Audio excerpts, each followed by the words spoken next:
রবীন্দ্রনাথ তার গানে লিখেছিলেন নাচে জন্ম নাচে মৃত্যু, কিন্তু আজ রবি ঠাকুরের বাংলায় জন্ম আর মৃত্যু দুয়ের সঙ্গেই যে গভীর দুর্নীতিও নেচে বেড়াচ্ছে সেটা একেবারে দিনের আলোর মতো স্পষ্ট। প্রথম প্রশ্ন, পালা বদলের পরেই অ্যাকশনে নতুন সরকার। বার্থ ও ডেথ সার্টিফিকেটের দুর্নীতির শেকড় খুঁজতে রাজ্য জুড়ে ম্যারাথন তল্লাশি পুলিশে।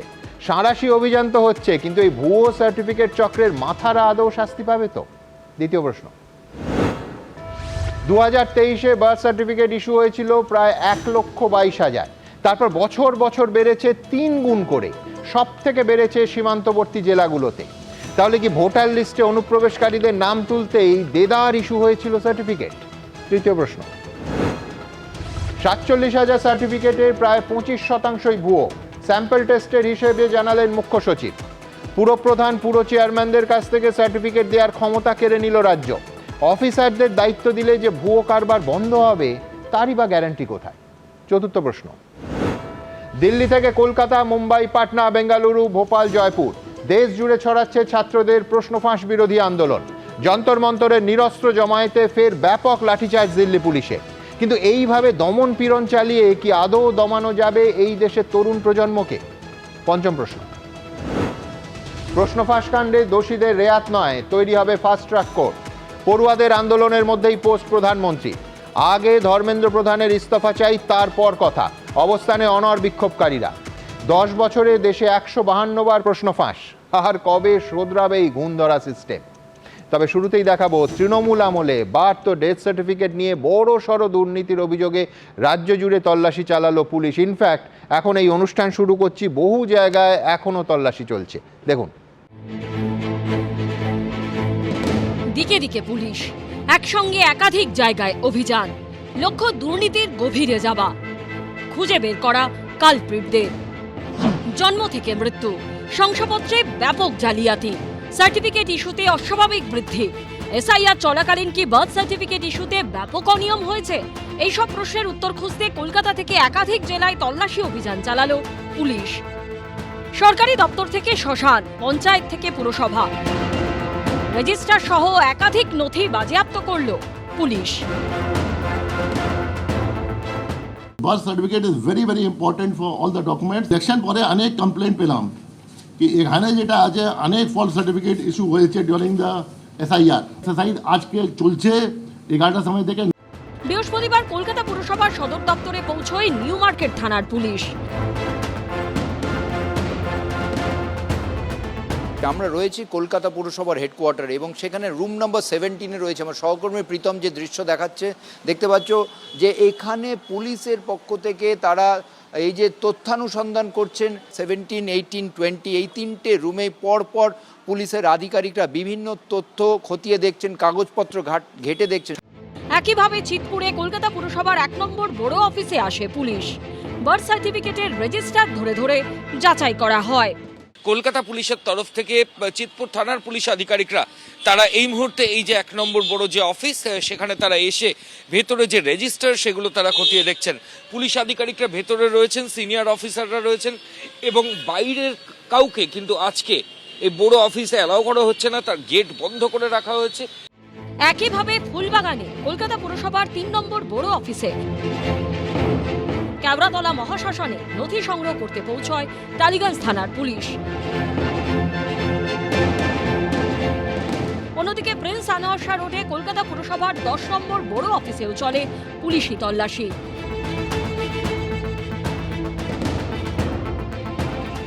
কলকাতার পাশাপাশি একাধিক জেলাতেও চলে তল্লাশি অভিযান। কোচবিহার থেকে বীরভূম, বাঁকুড়া, পূর্ব বর্ধমান থেকে পশ্চিম বর্ধমান, উত্তর 24 পরগনা থেকে মালদা, দক্ষিণ 24 পরগনা থেকে হুগলি, পশ্চিম মেদিনীপুর থেকে হাওড়া, অর্থাৎ দক্ষিণবঙ্গ থেকে উত্তরবঙ্গ নানা পুরসভায় পৌঁছয় পুলিশ। তন্ন তন্ন করে খতিয়ে দেখা হয় নথি। উদ্দেশ্য একটাই, এসআইআর এর আবহে কোথাও বেনিয়মের মাধ্যমে বার্থ সার্টিফিকেট ইস্যু করা হয়েছে কিনা। কাটোয়া পুরসভাতে কাটোয়া থানার পুলিশ এসে পৌঁছেছে। এখানে যে সার্টিফিকেট গুলো আমরা দেখতে পাচ্ছি সেই সার্টিফিকেট গুলো একেবারে পরপর সাজানো রয়েছে, যেটা জানা যাচ্ছে যে 1990 পর্যন্ত ম্যানুয়াল যে সমস্ত সার্টিফিকেট রেকর্ড রয়েছে জন্ম এবং মৃত্যুর, তা কিন্তু পুলিশ এখান থেকে সিজ করে নিয়ে যাবে। লাস্ট 15 বছর আগের সরকার জন্ম মৃত্যুর সার্টিফিকেট নিয়ে অনেক দুর্নীতি হয়েছে ভোট ব্যাংকের জন্য। যারা অযোগ্য তাদেরকে সেই মতো সার্টিফিকেট দিয়ে দেওয়া হয়েছে। বহু আগে থেকে এসব শুনেছি আমরা, এটা বাম জমানা থেকে এই ধরনের অভিযোগ হয়ে আসছে। আইনের পথে চলবে, রাজ্য সরকার ব্যবস্থা নেবেন, কে বারণ করেছে? কতদূর ছড়িয়ে দুর্নীতির শিকড়, কাদের কোন উদ্দেশ্যে বেনিয়ম করে বার্থ সার্টিফিকেট পাইয়ে দেওয়া হয়েছে, সবটাই কি ভোটের স্বার্থে? বেরোবে উত্তর। পুলিশি তদন্ত সঠিক পথে এগোবে, উত্তর দেবে সময়ই। সুমন ঘরায়, ময়ূর ঠাকুর চক্রবর্তী ও রানা দাসের রিপোর্ট, এবিপি আনন্দ। দেখুন, ভারতবর্ষের দুর্ভাগ্যটা কোন জায়গায়? কমন ফ্যাক্টর দুর্নীতি। সেই দুর্নীতির বিরুদ্ধে উত্তাল জনমত, রাজ্য থেকে রাজধানী সর্বত্র। প্রশ্নপত্রে উত্তাল রাজধানী আর শংসাপত্রে তোলপাড় রাজ্য। একদিকে শিক্ষা ব্যবস্থার পচন রুখতে ব্যর্থ কেন্দ্রীয় সরকার, গোটা দেশে ছড়াচ্ছে ছাত্র আন্দোলনের ঢেউ। অন্যদিকে তৃণমূল আমলে হওয়া আর একটা দুর্নীতির পর্দাফাঁস করতে রাজ্য জুড়ে সাঁড়াশি অভিযান পুলিশের। পঞ্চায়েত, পুরসভা থেকে শ্মশান, রাজনীতিবিদদের হাত ধরেই পশ্চিমবঙ্গ জুড়ে ছড়িয়েছিল এই ভুয়ো সার্টিফিকেটের ইকোসিস্টেম, যা একেবারে তুঙ্গে উঠেছিল এসআইআরের সময়। কতটা? একেবারে তথ্য পরিসংখ্যান দিয়ে এই অনুষ্ঠানেই আপনাদের দেখাবো। কিন্তু তার আগে এই ভয়ঙ্কর দুর্নীতির ক্ষেত্রে আমাদের রাজ্যের বড় বড় কুশীলবদের কী অবস্থান ছিল রাজ্যে পালাবদলের আগে, এই অনুষ্ঠানের শুরুতেই একবার দেখিয়ে নিই। প্রথমে শুভেন্দু অধিকারী, তখন মুখ্যমন্ত্রী নন, কারণ তারিখটা 2025 সালের 4 নভেম্বর। শুভেন্দু অধিকারী তখন বিরোধী দলনেতা। অভিযোগ নিয়ে গেছিলেন জাতীয় নির্বাচন কমিশনের এরাজ্যের সিইও মনোজ আগরওয়ালের কাছে। অবশ্যই মনোজ আগরওয়াল তখন মুখ্য সচিব নন, মুখ্য সচিব হননি। কি বলেছিলেন আজকের মুখ্যমন্ত্রী দেখুন। সিও মনোজ আগরওয়ালের সঙ্গে মিট করলাম। এই ধরনের ফলস বার্থ সার্টিফিকেট বানিয়ে, এটা পুরো ফলস, এটা আইপ্যাকের লোকরা এইসব ফলস বার্থ সার্টিফিকেট বানিয়ে দিচ্ছে এবং এটা নিয়ে গিয়ে বিএমওএসদের কাছ থেকে ডিজিটাল সার্টিফিকেট করিয়ে নিচ্ছে। আমরা এটাও সিও অফিসে একটা কপি দিয়েছি। কলকাতা কর্পোরেশন সহ বিভিন্ন জায়গায় যে ফলস বার্থ সার্টিফিকেট দেওয়ার লাইন এবং হুড়োহুড়ি চলছে, এটা অশ্বডিম্বে পরিণত হবে। এবার দেখাবো রাজ্যের তৎকালীন মুখ্যমন্ত্রী মমতা বন্দ্যোপাধ্যায়ের অবস্থান। ভুয়ো বার্থ সার্টিফিকেট আর ডেথ সার্টিফিকেট নিয়ে মমতা বন্দ্যোপাধ্যায় কি বলেছিলেন দেখুন। যাদের কিচ্ছু নেই, কিচ্ছু নেই মানে কি, হয়তো বন্যার জলে হারিয়ে গেছে বা কিছু, আপনারা এক্সটেনশন করেছিলেন আমার পাড়া আমার সমাধান। সেখানেও আপনারা কারো যদি কিছু না থাকে, তারা যদি আপনাদের কাছে যায় এবং তাদের যদি কারো ডকুমেন্ট হারিয়ে থাকে, সেটা খোঁজ খবর নিয়ে তাদের ডকুমেন্টটা করে দেবেন। এবার দেখাবো অভিষেক বন্দ্যোপাধ্যায়ের বক্তব্য। যে সুরে অভিষেক এই দুর্নীতির অভিযোগকে কার্যত খণ্ডন করতেন, সেটা ওই ডিজে বাজানোর থেকে কম আক্রমণাত্মক নয়। দেখুন, স্থানীয় যারা বিজেপির নেতারা যদি এখানে ঢোকেন, ঘিরে ধরবেন এদেরকে, বলবে বাবা ঠাকুরদার সার্টিফিকেট নিয়ে তারপর প্রচার করতে আসবেন। বেঁধে রাখবেন, বেঁধে রাখবেন গাছে। ঘটনাচক্রে এই মুহূর্তে রাজ্যের বর্তমান মুখ্যমন্ত্রী শুভেন্দু অধিকারী এই নিয়ে কি বলছেন দেখুন। জন্ম সার্টিফিকেট দেওয়া হয়েছে। আইপ্যাকের একটা বড় কনস্পিরেসি ছিল। আইপ্যাকের এই চোরাগুলোকে বসিয়ে প্রাক্তন মুখ্যমন্ত্রী এবং তার দলের নির্দেশে যেভাবে অবৈধ বার্থ সার্টিফিকেট দেওয়া হয়েছে, তাতে রাজ্যের এবং দেশের সুরক্ষার প্রশ্নচিহ্ন দেখা দিয়েছে। তাই আমরা এটাকে ক্র্যাকডাউন করার জন্য যত রেকর্ড ছিল সিজ করলাম আজকে, এবং সিজ করার পরে পুলিশের পক্ষ থেকে যথাবিহিত ব্যবস্থা গ্রহণ করে স্ক্যান করে সিল করে আবার ফিরিয়ে দেওয়া হবে। কিন্তু আজকের পরে ওখানে আর কোনো কলম, কালি কিছু লাগানোর সুযোগ থাকবে না। এই ভুয়ো জন্ম মৃত্যু সার্টিফিকেট যারা ইস্যু করেছে তাদের বিরুদ্ধে ব্যবস্থা হবে। এটা একটা বড় স্ক্যাম। আমরা শরণার্থীদের নামে যাদের সার্টিফিকেট ইস্যু হয়েছে, যারা সিএতে পারমিসেবল, তাদের কিচ্ছু করব না। যে অবৈধ অনুপ্রবেশকারীদেরকে সার্টিফিকেট দেওয়া হয়েছে তাদেরকে তাড়াবো, আর তাদের যারা সার্টিফিকেট দিয়েছে তাদের প্রথমে ডিপার্টমেন্টাল প্রসিডিংস হবে, সাসপেন্ড হবে, এবং জেলে যান। দেখুন, আমরা কি ভেবেছিলাম এসআইআর এর পর এ রাজ্যে অন্তত দুধ আর জল কিছুটা আলাদা করা গেছে, কিন্তু আজ সরকারি তথ্য বলছে ইতিমধ্যেই 11,000 জাল সার্টিফিকেটের খোঁজ পাওয়া গেছে, যেগুলো দিয়ে যাবতীয় সরকারি সুযোগ সুবিধার অপব্যবহার হচ্ছে। অর্থাৎ জয়ন্তর কাছে আসবো, এখনও প্রচুর ভেজাল যে সিস্টেমে রয়ে গেছে সেটা আজ একেবারে স্পষ্ট হয়ে গেল। জয়ন্ত, সুমন, তুমি দেখাচ্ছিলে 10ই নভেম্বর 2025 মমতা ব্যানার্জি বলছিলেন তার আমার পাড়া আমার সমাধান, সেটা একটা ক্যাম্প অফিস ছিল। তো সেইখানে সাধারণ মানুষকে ডাকা হয়েছিল, আমন্ত্রণ করা হয়েছিল যে এসো, তোমাদের যাদের বার্থ সার্টিফিকেট নিয়ে আমরা বার্থ সার্টিফিকেট দিয়ে দেবো। ব্যাপারটা তো খেলার মতো ছিল না। সুমন, তোমার এখানে আমি বারবার বলেছি যে দুর্নীতিটা একটা শিল্পের পর্যায়ে নিয়ে গেছে। এনারা সব রকম সব কিছু দিয়ে দুর্নীতি করেছেন, এমনকি পারলে নিজের থুতুটাকেও বিক্রি করে এনারা দুর্নীতিই করতেন।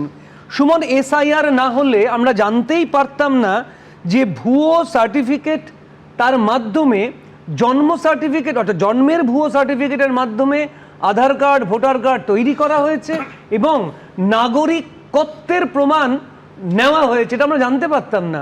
সুমন, এসআইআর নিয়ে আমি বারবার এখানে চিৎকার করেছি এবং আমি বলেছি যে এসআইআর একটা আইনানুগ প্রসেস।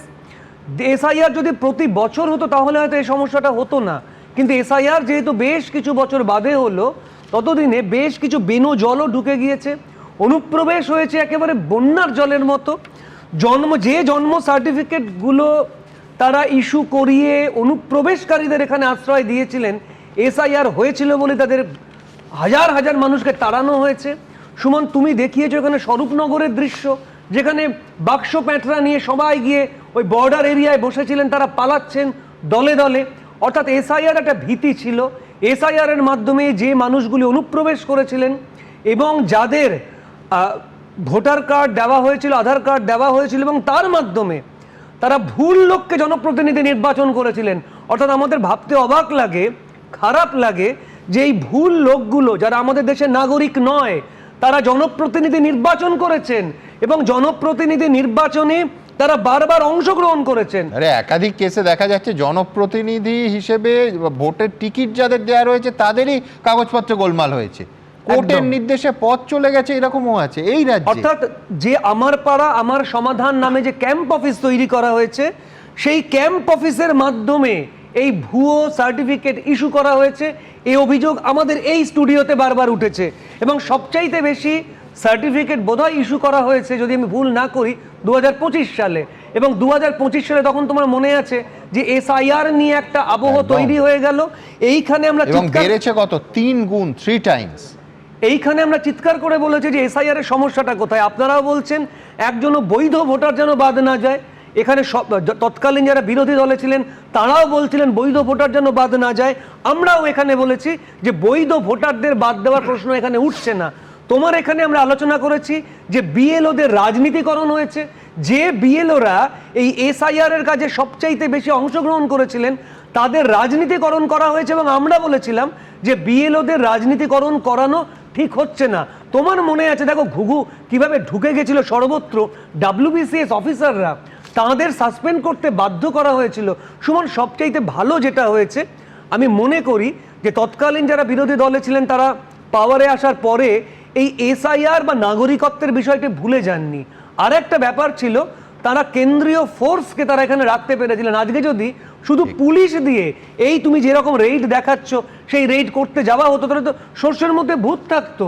কারণ সরকার বদলেছে কিন্তু পুলিশ তো বদলায়নি। যতই গুন্ডা দমন আইন হোক এবং পুলিশকে নিশ্চিন্ত করা হোক যে আপনারা নিশ্চিন্তে কাজ করুন, আপনাদের অসুবিধা হবে না, কিন্তু উর্দি মানে একটা জামা বদলাতে পারে, মানুষটা তো ভেতর একই রয়েছে। সুমন, আমি এখানে বলেছি 9ই ডিসেম্বর 2025 তোমার এই অনুষ্ঠানে আমি তোমার এখানে আসবো বলে এই কাগজগুলি খুঁজছিলাম যে মৃত ভোটার তো শাসক দলের অস্ত্র ছিল, শাসক দলের অস্ত্র ছিল, শাসক দলের সম্পদ ছিল। এখানে আমরা দ্বিজেন মুখোপাধ্যায়ের কথা আমরা তুলেছিলাম যে তিনি না এবার ভোট দিতে চলে আসেন। যাক, সেটা অন্তত হয়নি। এসআইআর এর কারণে প্রচুর মানুষ যারা সত্যিকারের এ দেশের নাগরিক তারা ভোট দিতে পেরেছেন। কিন্তু প্রায় 30 লাখ নাম শুধুমাত্র এই ভুয়ো ভোটার বাদ গেছিল, কিন্তু ইনফ্যাক্ট যেটা নিয়ে তৃণমূলও কন্টেস্ট করেনি প্রথম পর্যায়ে। কিন্তু ভোট হওয়া মানেই ওই বিষয়টাও চলে গেছে তা কিন্তু নয়। একদম। অর্থাৎ গাছের রবীন্দ্রনাথের গোড়াটাকে দেখতে ছোট হবে। গল্পের মতো শেষ সুমন, হইয়া হইল না শেষ। না সুমন, আমি এভাবে ভাবি যে তোমার বাড়িতে একটা গাছের ডাল ঢুকে পড়ছে, 20 বৃক্ষের ডাল, তুমি শুধু 20 বৃক্ষের ডাল কাটছো, তাহলে তো সমাধান হচ্ছে না। 20 বৃক্ষটাকে তো গোড়া থেকে কাটতে হবে, এবং 20 বৃক্ষ গোড়া থেকে কাটতে গেলে এই যে দুর্নীতির কত বড় একটা চিত্র আমাদের সামনে আসবে তা আমরা এখনো ভাবতে পারছি না। যারা দেখবেন তারা নজর রাখুন যে কত বড় দুর্নীতির পর্দা ফাঁস হতে চলেছে, এটা আমার বিশ্বাস। একেবারে ঠিক এই জায়গায় আমি দেখাবো যে রাজনৈতিক নেতাদের অবস্থান ঠিক এই ইস্যুতে কে কি এখন বলছেন, আগে কি বলেছিলেন দেখুন।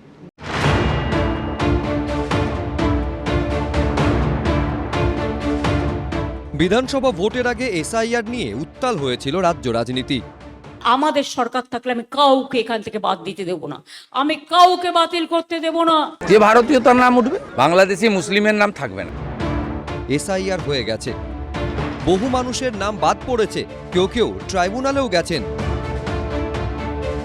ভোট শেষ, সরকার গঠনও হয়ে গেছে, রাজ্যে রাজনৈতিক পালাবদল হয়েছে। এই প্রেক্ষাপটে মাথাচাড়া দিয়ে উঠেছে বেআইনি পদ্ধতিতে বার্থ সার্টিফিকেট ইস্যু করার ভয়ঙ্কর অভিযোগ।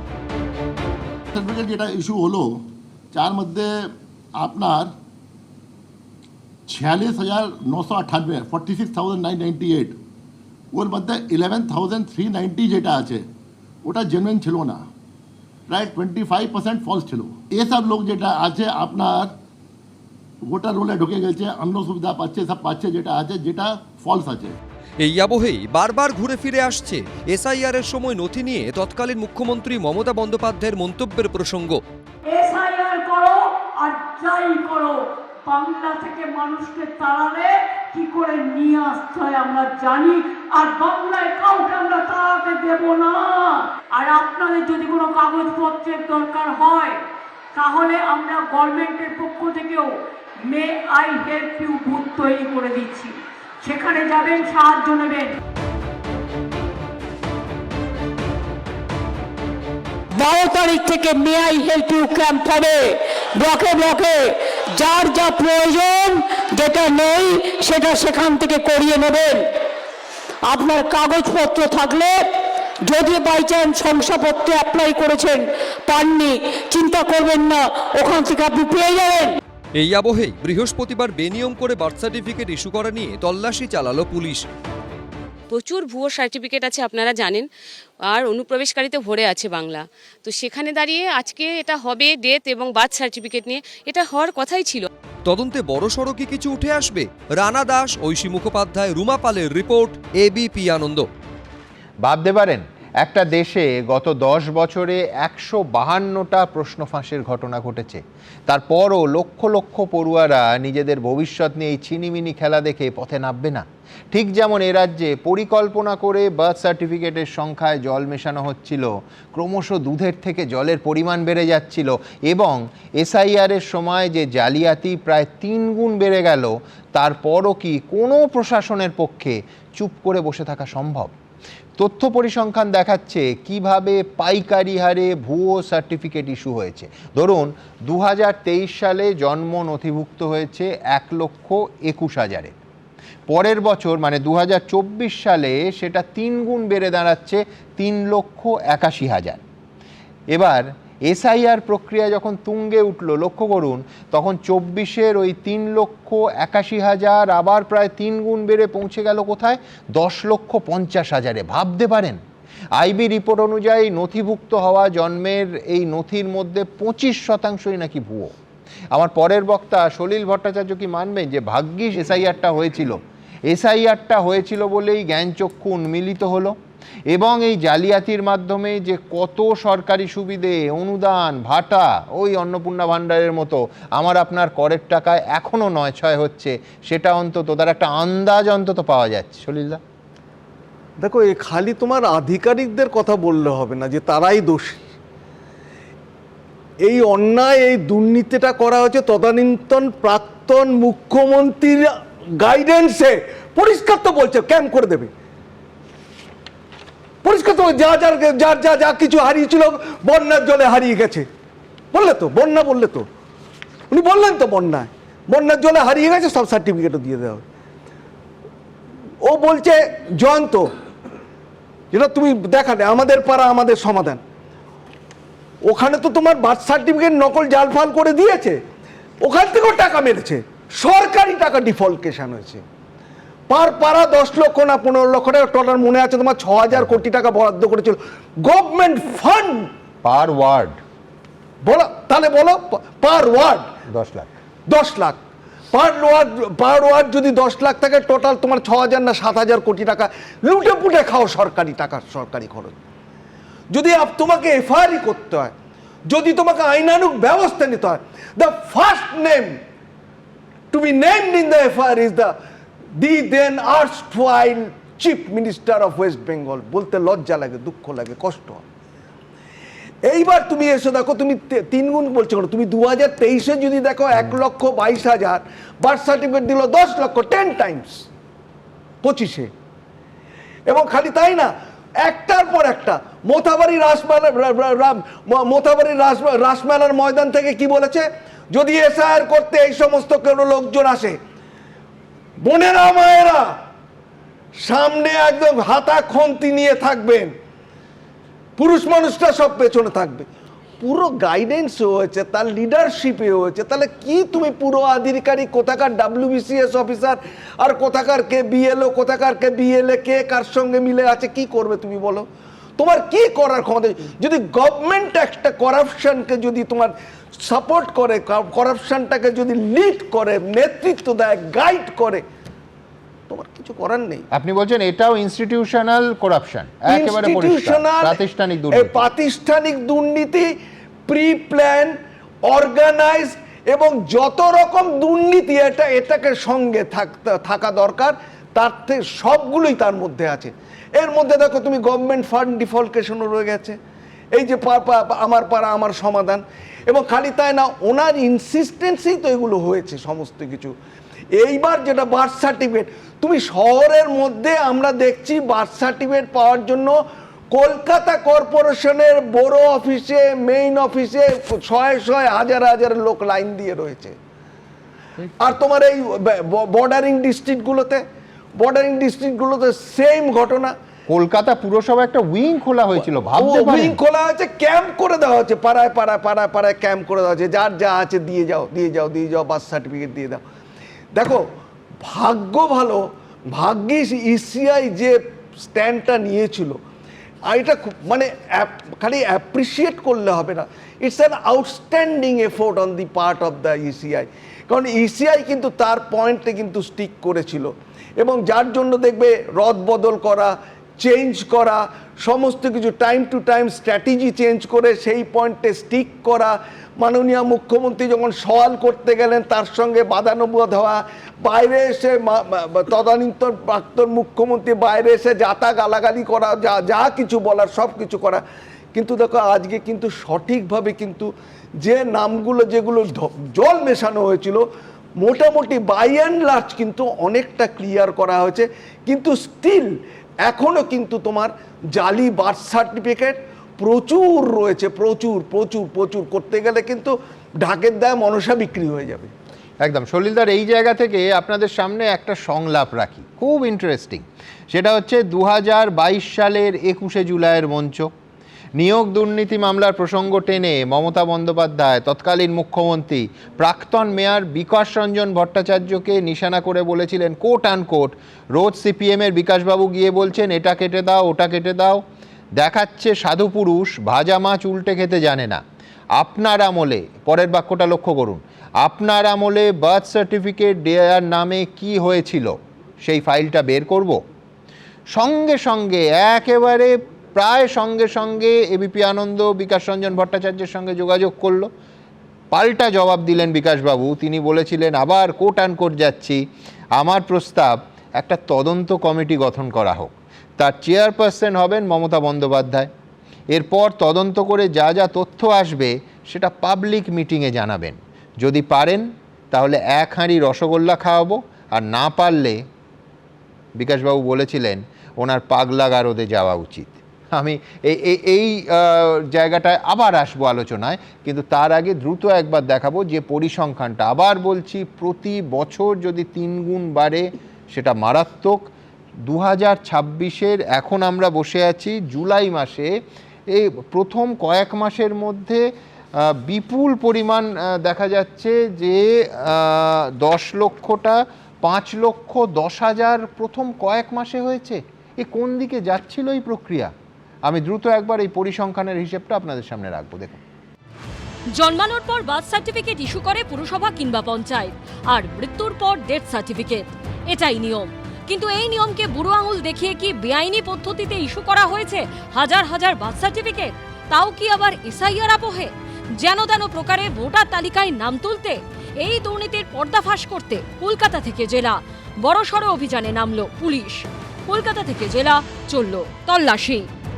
কিছু লোক যে গন্ডগোল করছে, we have to pool out all this people.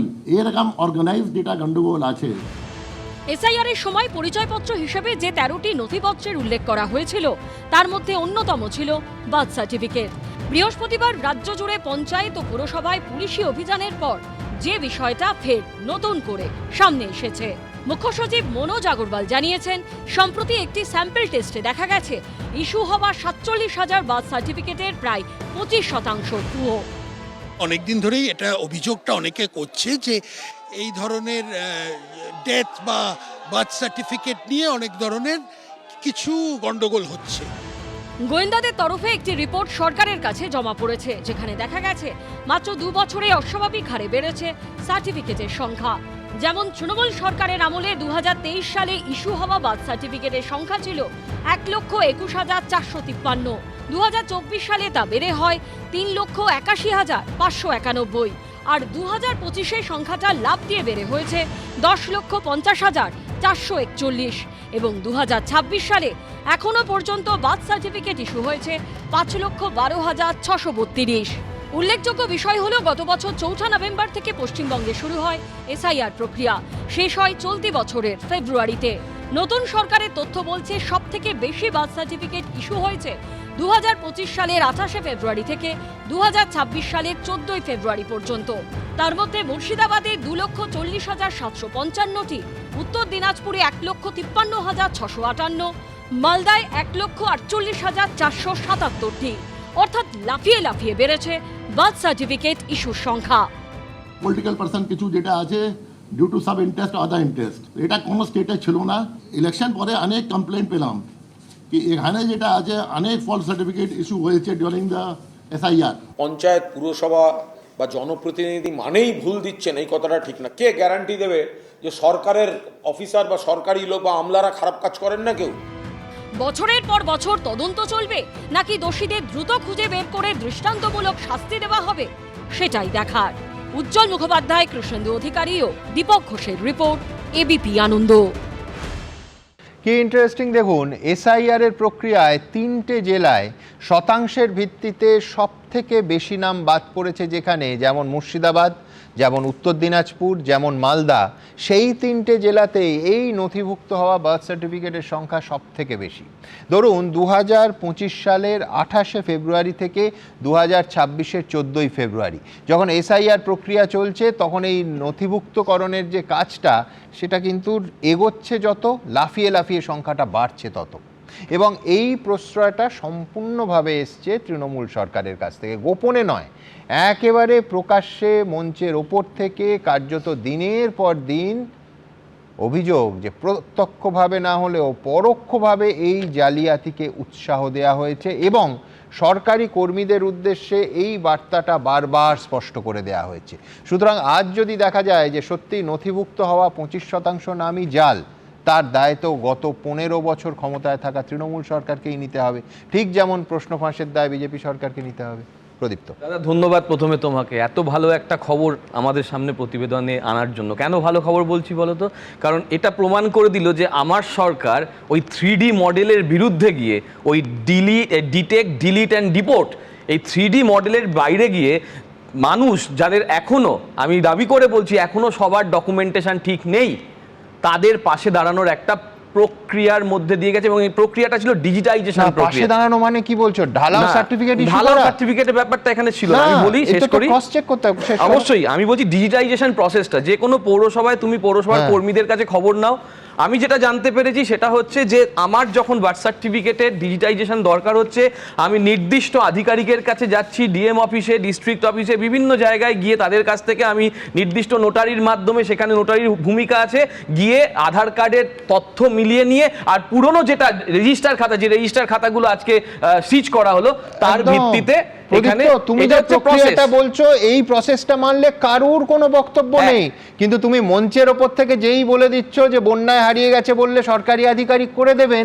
তার পুরো উদ্দেশ্যটা জল শুধু হয়ে যাচ্ছে না, ন্যাশনাল সিকিউরিটির প্রশ্ন উঠছে। 100% ন্যাশনাল সিকিউরিটি দাদা, এবং ন্যাশনাল সিকিউরিটির সঙ্গে কোনো রকম সমঝোতা কারুর কিছু হবে না। তেমনি সোনালী খাতুন বা সুইটি বিবি এদেরকে যখন আপনি পুশব্যাক করে দিচ্ছেন বাংলাদেশি বলে, এবং হাইকোর্ট সুপ্রিম কোর্টের রায় আপনাকে সুরসুর করে ব্যাক করে নিতে হচ্ছে এবং পেল অর্ডার দিয়ে পাঠিয়ে দেওয়া হচ্ছে, তখন হিউম্যান রাইটের প্রসঙ্গটাও সমানভাবে আসবে। গত সপ্তাহে তার সঙ্গে না আছে, দুটো আলাদা দিক, সম্পূর্ণ আলাদা দিক। যেমন ন্যাশনাল সিকিউরিটির সঙ্গে তোমার আগে নাগরিকত্ব প্রমাণ করতে হবে। তুমি জানো যে সুইটি বিবি এবং সোনাই বিবি নিয়ে তোমার সঙ্গে আমি 300% একমত, নো ডাউট। কিন্তু ইস্যুটা পুশব্যাকের নয়, ইস্যুটা হচ্ছে তুমি যে সার্টিফিকেট ইস্যু করেছো সেটা কি তথ্য প্রমাণ নথি যাচাই করে করেছো না করনি। দিয়ে তোমাকে এই কারণেই শুরু করলাম কারণ তোমার প্রতিবেদনের শেষে ছিল, বা তুমিও নিজে বলেছো উপযুক্ত সাজা, সেই জন্যই তো নুরুল এখানে এসে নারায়ণ হতে পারে না, পারবে না। এবং সেই কারণেই বলছি যে তুমি জনপ্রতিনিধির কথা বললে, মালদার এক ভদ্র মহিলা, তাকেও সুপ্রিম কোর্ট বলে দিয়েছে সে ভারতের নাগরিক, কিন্তু সেই নিয়ে আমরা দিনের পর দিন এখানে চর্চা করেছি দাদা, দিনের পর দিন। আমি আরো কতগুলো কথা বলবো, নুরুল নারায়ণ নিয়ে চর্চা করেছি, ওই উত্তর 24 পরগনা। যেটা অন্যায় সেটার সঙ্গে কোনো রকম আপোষ নেই। অন্যায় সুযোগটা কেন হলো? আবারও বলছি না, সুযোগ যে সবসময় রাজনৈতিক নেতারা দিয়েছেন তা কখনো নয়। এই জন্যই বলছি প্রদীপ্ত 25% দাদা 25% এখনো প্রুভড হবে না, আমি বলে দিচ্ছি। শোনো না, বিকাশ বাবুকে বলছি, বিকাশ বাবুর কথাটা আমি আজকে আমাদের মুখ্যমন্ত্রীর উদ্দেশ্যে বলে দিচ্ছি যে আপনি ঠিক এইভাবে একটা তদন্ত কমিশন করুন, করে আপনি যারা যারা দোষী, যেমন সলিল বাবু বললেন, the first name of the FIR should be the leader of the house of that time erstwhile chief minister, that is Mamata Banerjee. আমি বলছি আমিও সাপোর্ট করব স্যারের সঙ্গে সেই দিনকে। কিন্তু গোটা রাজ্য জুড়ে রেড হচ্ছে মানে তো এক, তদন্ত শুরু হয়ে গেছে। দুই হচ্ছে যে বিকাশ বাবু যে চ্যালেঞ্জটা করেছিলেন সেটা তো মমতা বন্দ্যোপাধ্যায় মানেননি। তদন্ত করে তার হয় বিকাশ বাবু ঠিক, নয় মমতা বন্দ্যোপাধ্যায় ঠিক, দুজন একসঙ্গে তো ঠিক হতে পারে না। আসেনি তো সামনে, না 100 বার নয়। এবং এখানে তোমাকে বলি, তুমি নিজে খবর করেছো, তোমার খবরের মাধ্যমেই দেখেছি, এবং আমি আমার কলেজের একটা এক্সপিরিয়েন্স দিয়ে বলছি, সাম বৈদ্য মধ্যমগ্রামের, নামটা বলছি না, সাম বৈদ্য মধ্যমগ্রামের, সে বিএলও যেমন হয়েছে, তার দাদা স্কুল শিক্ষক, সে ভোট চালিয়েছে, কিন্তু তাদের নাম এসআইআর প্রক্রিয়ায় বাদ গেছে। তার মায়ের 68 সালের দলিল আছে, তাহলে সেই তথ্যটাও তো রয়েছে। যারা ভোট করলো আমার দেশে তারা ভোটার নয়, তারা নাগরিক নয়, এখনো ওই 28 লাখের মধ্যে তাদের নাম নেমে রয়েছে। তাহলে সেই 28 লাখ কি গেল? ইলেকশন কমিশনকে জিজ্ঞেস করা হচ্ছে কজন ইললিগাল মাইগ্রেন্টকে পাঠালেন। ইলেকশন কমিশন বলছে যে 25% জাল কি করে ঢুকলো। I agree. এইখান থেকে খুব পরিষ্কারভাবে আমি দুটো মুখে বললাম, এবার আপনাদের দেখাবো। আবার বলছি, মমতা বন্দ্যোপাধ্যায় বলেছিলেন বিকাশ রঞ্জন ভট্টাচার্যের আমলে বার্থ সার্টিফিকেট দেওয়ার নামে কি করা হয়েছিল সেই ফাইলটা বের করব। মমতা বন্দ্যোপাধ্যায় প্রথমে, সিপিএম এর বিকাশ বাবু, তিনি হয়েছেন চাকরির জন্য, ওনার অপোজিট নামটা বলুন, বিকাশের অপোজিট নাম আমি বলবো না। রোজ গিয়ে বলছে এটা কেটে দাও, ওটা কেটে দাও, দেখাচ্ছে আহারে সাধু পুরুষ, ভাজা মাছটা উল্টে খেতে জানে না। জিজ্ঞেস করুন আপনার আমলে বার্থ সার্টিফিকেট দেওয়ার নামে ওই ফাইলটা বের করব? আপনার আমলে কাদের কাদের বার্থ সার্টিফিকেট দিয়েছিলেন?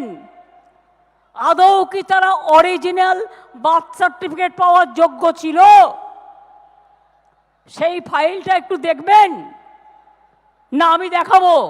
শটান চ্যালেঞ্জ করেছিলেন বিকাশ রঞ্জন ভট্টাচার্য, বলেছিলেন তদন্ত হোক এবং তদন্তে যা ফলাফল হবে পাবলিক মিটিংয়ে ওনাকে বলতে হবে। কি বলেছিলেন বিকাশবাবু দেখুন। চেয়ারম্যান হোক মমতা বন্দ্যোপাধ্যায়, তদন্ত কমিটি করুক, তদন্ত কমিটি করে প্রকাশ্যে রিপোর্ট দিয়ে দিক, আমাকে ডিফেন্ড করতে যাব না। ওদের কাছে যা তথ্য আছে প্রকাশ্যে মানুষকে দিয়ে দিক, এক হাঁড়ি রসগোল্লা খাওয়াবো। আর যদি না পারেন 15 দিনের মধ্যে, পাগলা গারদে ওর জায়গা হবে। ভারতীয় রাজনীতির ট্র্যাজেডিটা কি জানেন? যে কেউ কোনো অভিযোগ করার আগে তথ্য প্রমাণ নথির তোয়াক্কা করে না, এবং অভিযোগ করার পর এই রকম চ্যালেঞ্জের পর কোনো তদন্ত হয়নি।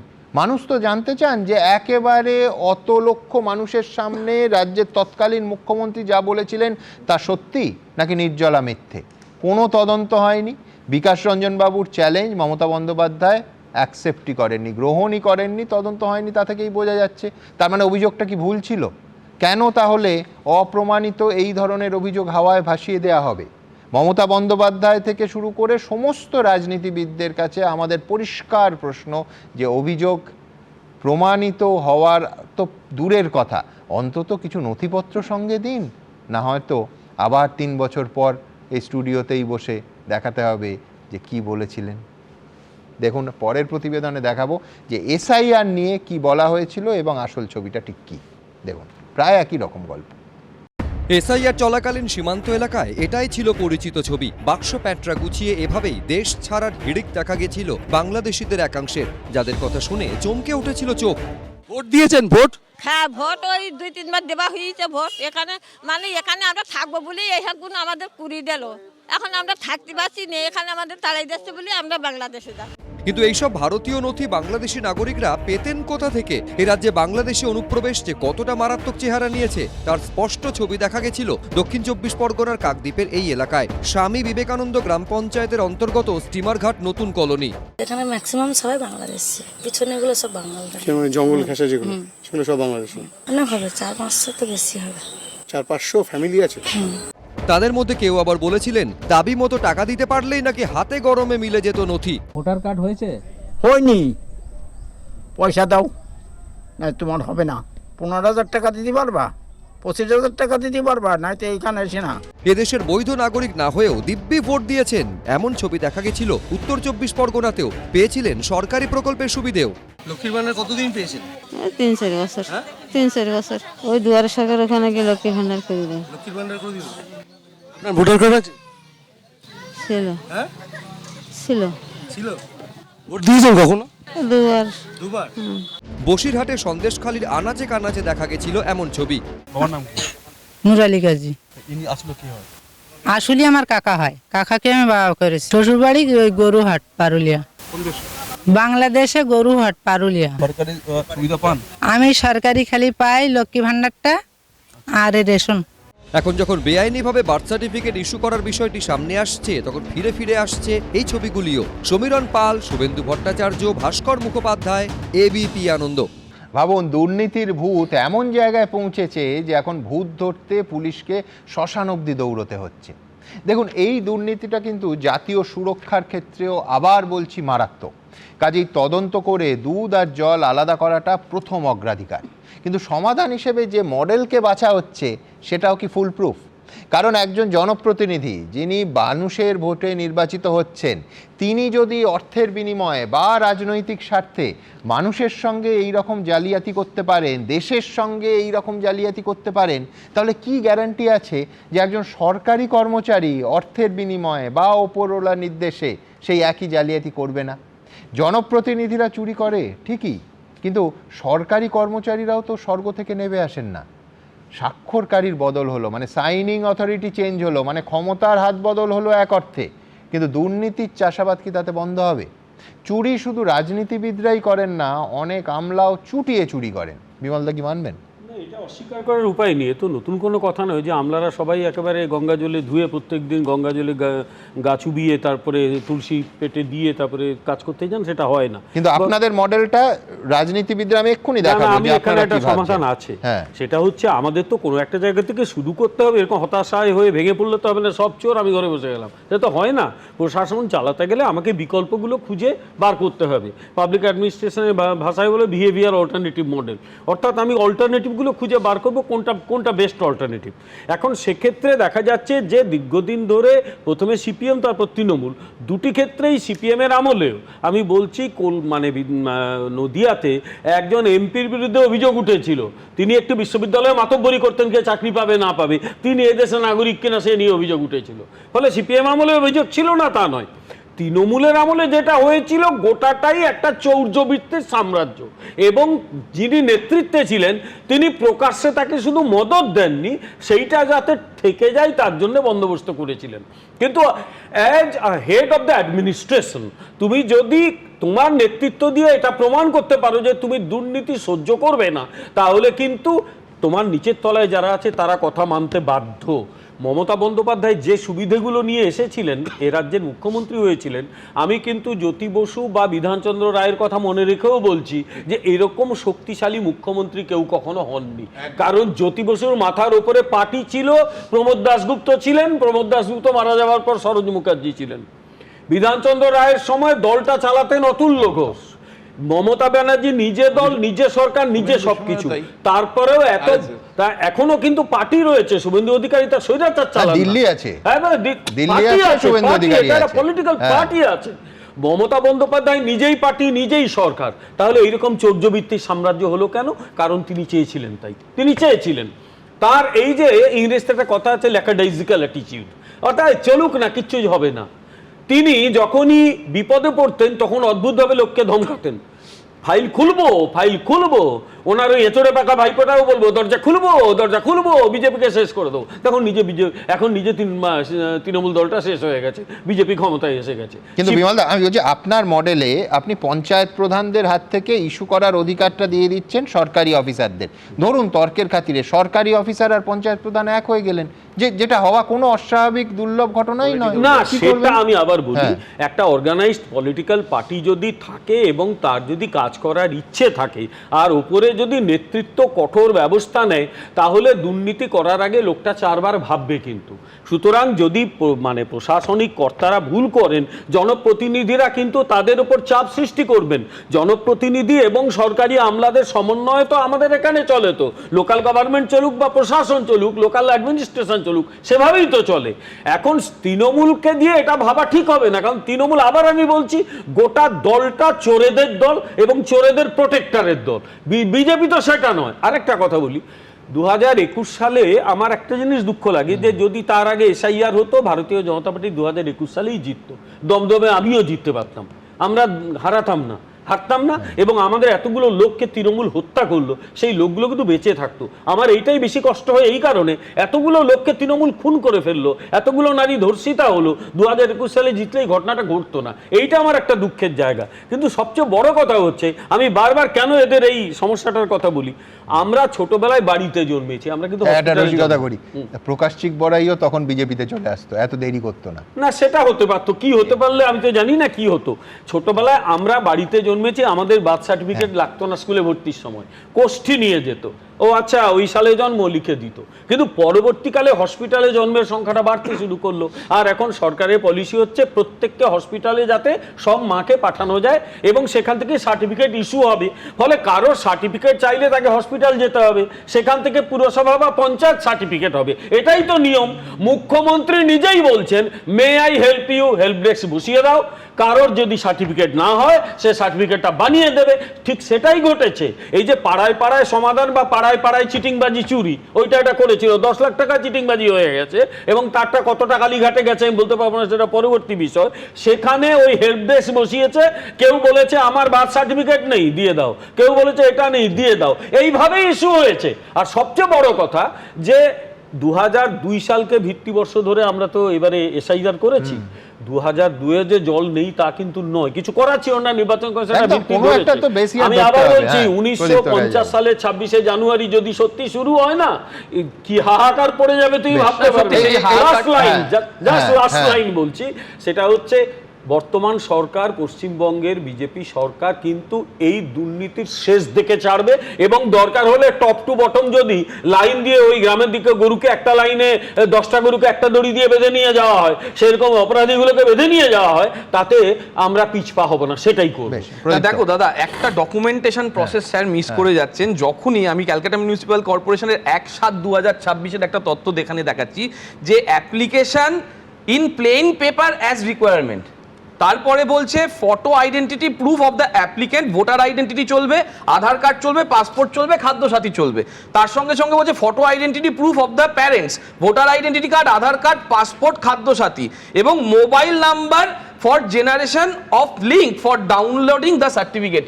These are the document এখনো ক্যালকাটা মিউনিসিপাল কর্পোরেশন না, না, এটা ঠিক আছে। আমি শেষ করি। May I help you desk তো ওখান থেকে ইস্যু করেছে। এইটা দিয়ে তো অসুবিধা না, না, না, না, এইগুলো দিয়ে ওখান তারপরে থেকে আমরা সেখানে যে এসেছে ইস্যু করে দিয়েছে, আমি দায়িত্ব নিয়ে বলছি। এক দু সব নম্বর জায়গায় কথা হচ্ছে করেনি। আপনারা শাস্তি দেওয়ার ব্যবস্থা করুন, কিন্তু এই যে খাদ্য সাথীটা যে অ্যাকসেপ্ট করেছেন, থ্যাংক ইউ স্যার তার জন্য, যে এখনো বর্তমান সরকার খাদ্য সাথী কার্ডটাকে এরা এখনো স্বীকৃতি দিচ্ছে। কিন্তু স্যারের একটা কথা, যে দুঃখটা, সেই দুঃখের সঙ্গে আমিও সামিল স্যার, যে আপনি বলছেন 2020 সালে 21 সালে যদি এগুলো হতো আপনিও হাঁটতেন না, অতজন মারাও যেত না। স্যার 20 জন সাংসদকে যখন আপনারা সাপোর্ট করার ব্যবস্থাপনা করলেন, প্রকাশিক বড়াইকে যখন নিলেন, এবং আপনার যে 56 জন 21 সালে মারা গেল, তাহলে সেই 56 জনের রক্তের দাগ এই 20 জনের হাতে লেগে নেই তো? তখন দেশ আগে ব্যক্তি পরে, তখন এসব হবে না তো?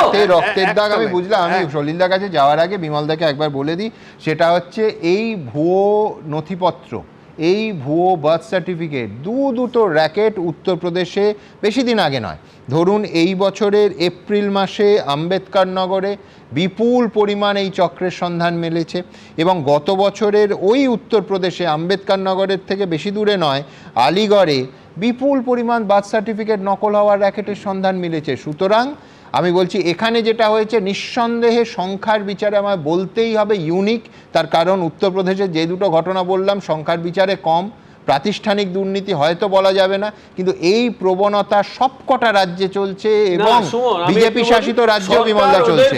পার্থক্যের জায়গা আমি একদম তোমার কন্টেস্ট করবো না, হতেই পারে, কিন্তু সরকার ওদের পাশে দাঁড়ায়, সরকার ওদের ধরেছে, জেলে পুরেছে। আর এখানে প্রাক্তন মুখ্যমন্ত্রী ওদের পাশে দাঁড়িয়েছেন, চুরিটাকে উনি একেবারে ইনস্টিটিউশনালাইজ করেছেন। উনি নিজে অসৎ বলে এই কাজটি করেছেন। উনি সৎ নন। সরকারের সময় তো হয়েছিল মোদর আগারওয়ালের বিরুদ্ধে কেসটা, সেটা কি হবে? অদিত্য যে ডকুমেন্টস গুলোর কথা বললো, তুমি তো জানো সাদ্দাদির 3 জায়গায় ভোটার আই কার্ড ছিল, নওদা ছিল, হরিহরপাড়া ছিল, জাভেদ মুন্সি ক্যানিং এ তার 2 জায়গায় ছিল। সলিলদা হেড অফ দ্য স্টেট, রাজ্যের মুখ্যমন্ত্রী যদি বলেন যে আপনি যখন শুনবেন কোন সরকারি আধিকারিক যখন শুনবেন বন্যায় হারিয়ে গেছে, তিনি তো ইস্যু করবেন, কোনো সন্দেহ নেই। হ্যাঁ, যে ন্যাশনাল সিকিউরিটির কথা যখন উঠেছে, তোমার মনে আছে ভারতবর্ষে গত 2-3 বছরের মধ্যে যত টেরর অ্যাটাক হয়েছে, সব জায়গায় একটা ওয়েস্ট বেঙ্গল কানেকশন পাওয়া গেছে, তারা ওয়েস্ট বেঙ্গলের মধ্য দিয়ে গেছে। সোনালী বিবি, সুইটি বিবির সঙ্গে অন্যায় হয়েছে, আমরা এখানে বসে চিৎকার করেছি, কিন্তু তার মানে এই নয় যে লক্ষ লক্ষ অনুপ্রবেশকারী আমাদের জনপ্রতিনিধিকে নির্বাচিত করবে। ভুলে যাইনি আমরা সে কথাটা, যে বলেছিলেন এই নেতা নেত্রীরা যে বেঁচে থাকতে এসআইআর হতে দেব না, তারপর তারা থুতু গিলতে বাধ্য হয়েছিলেন।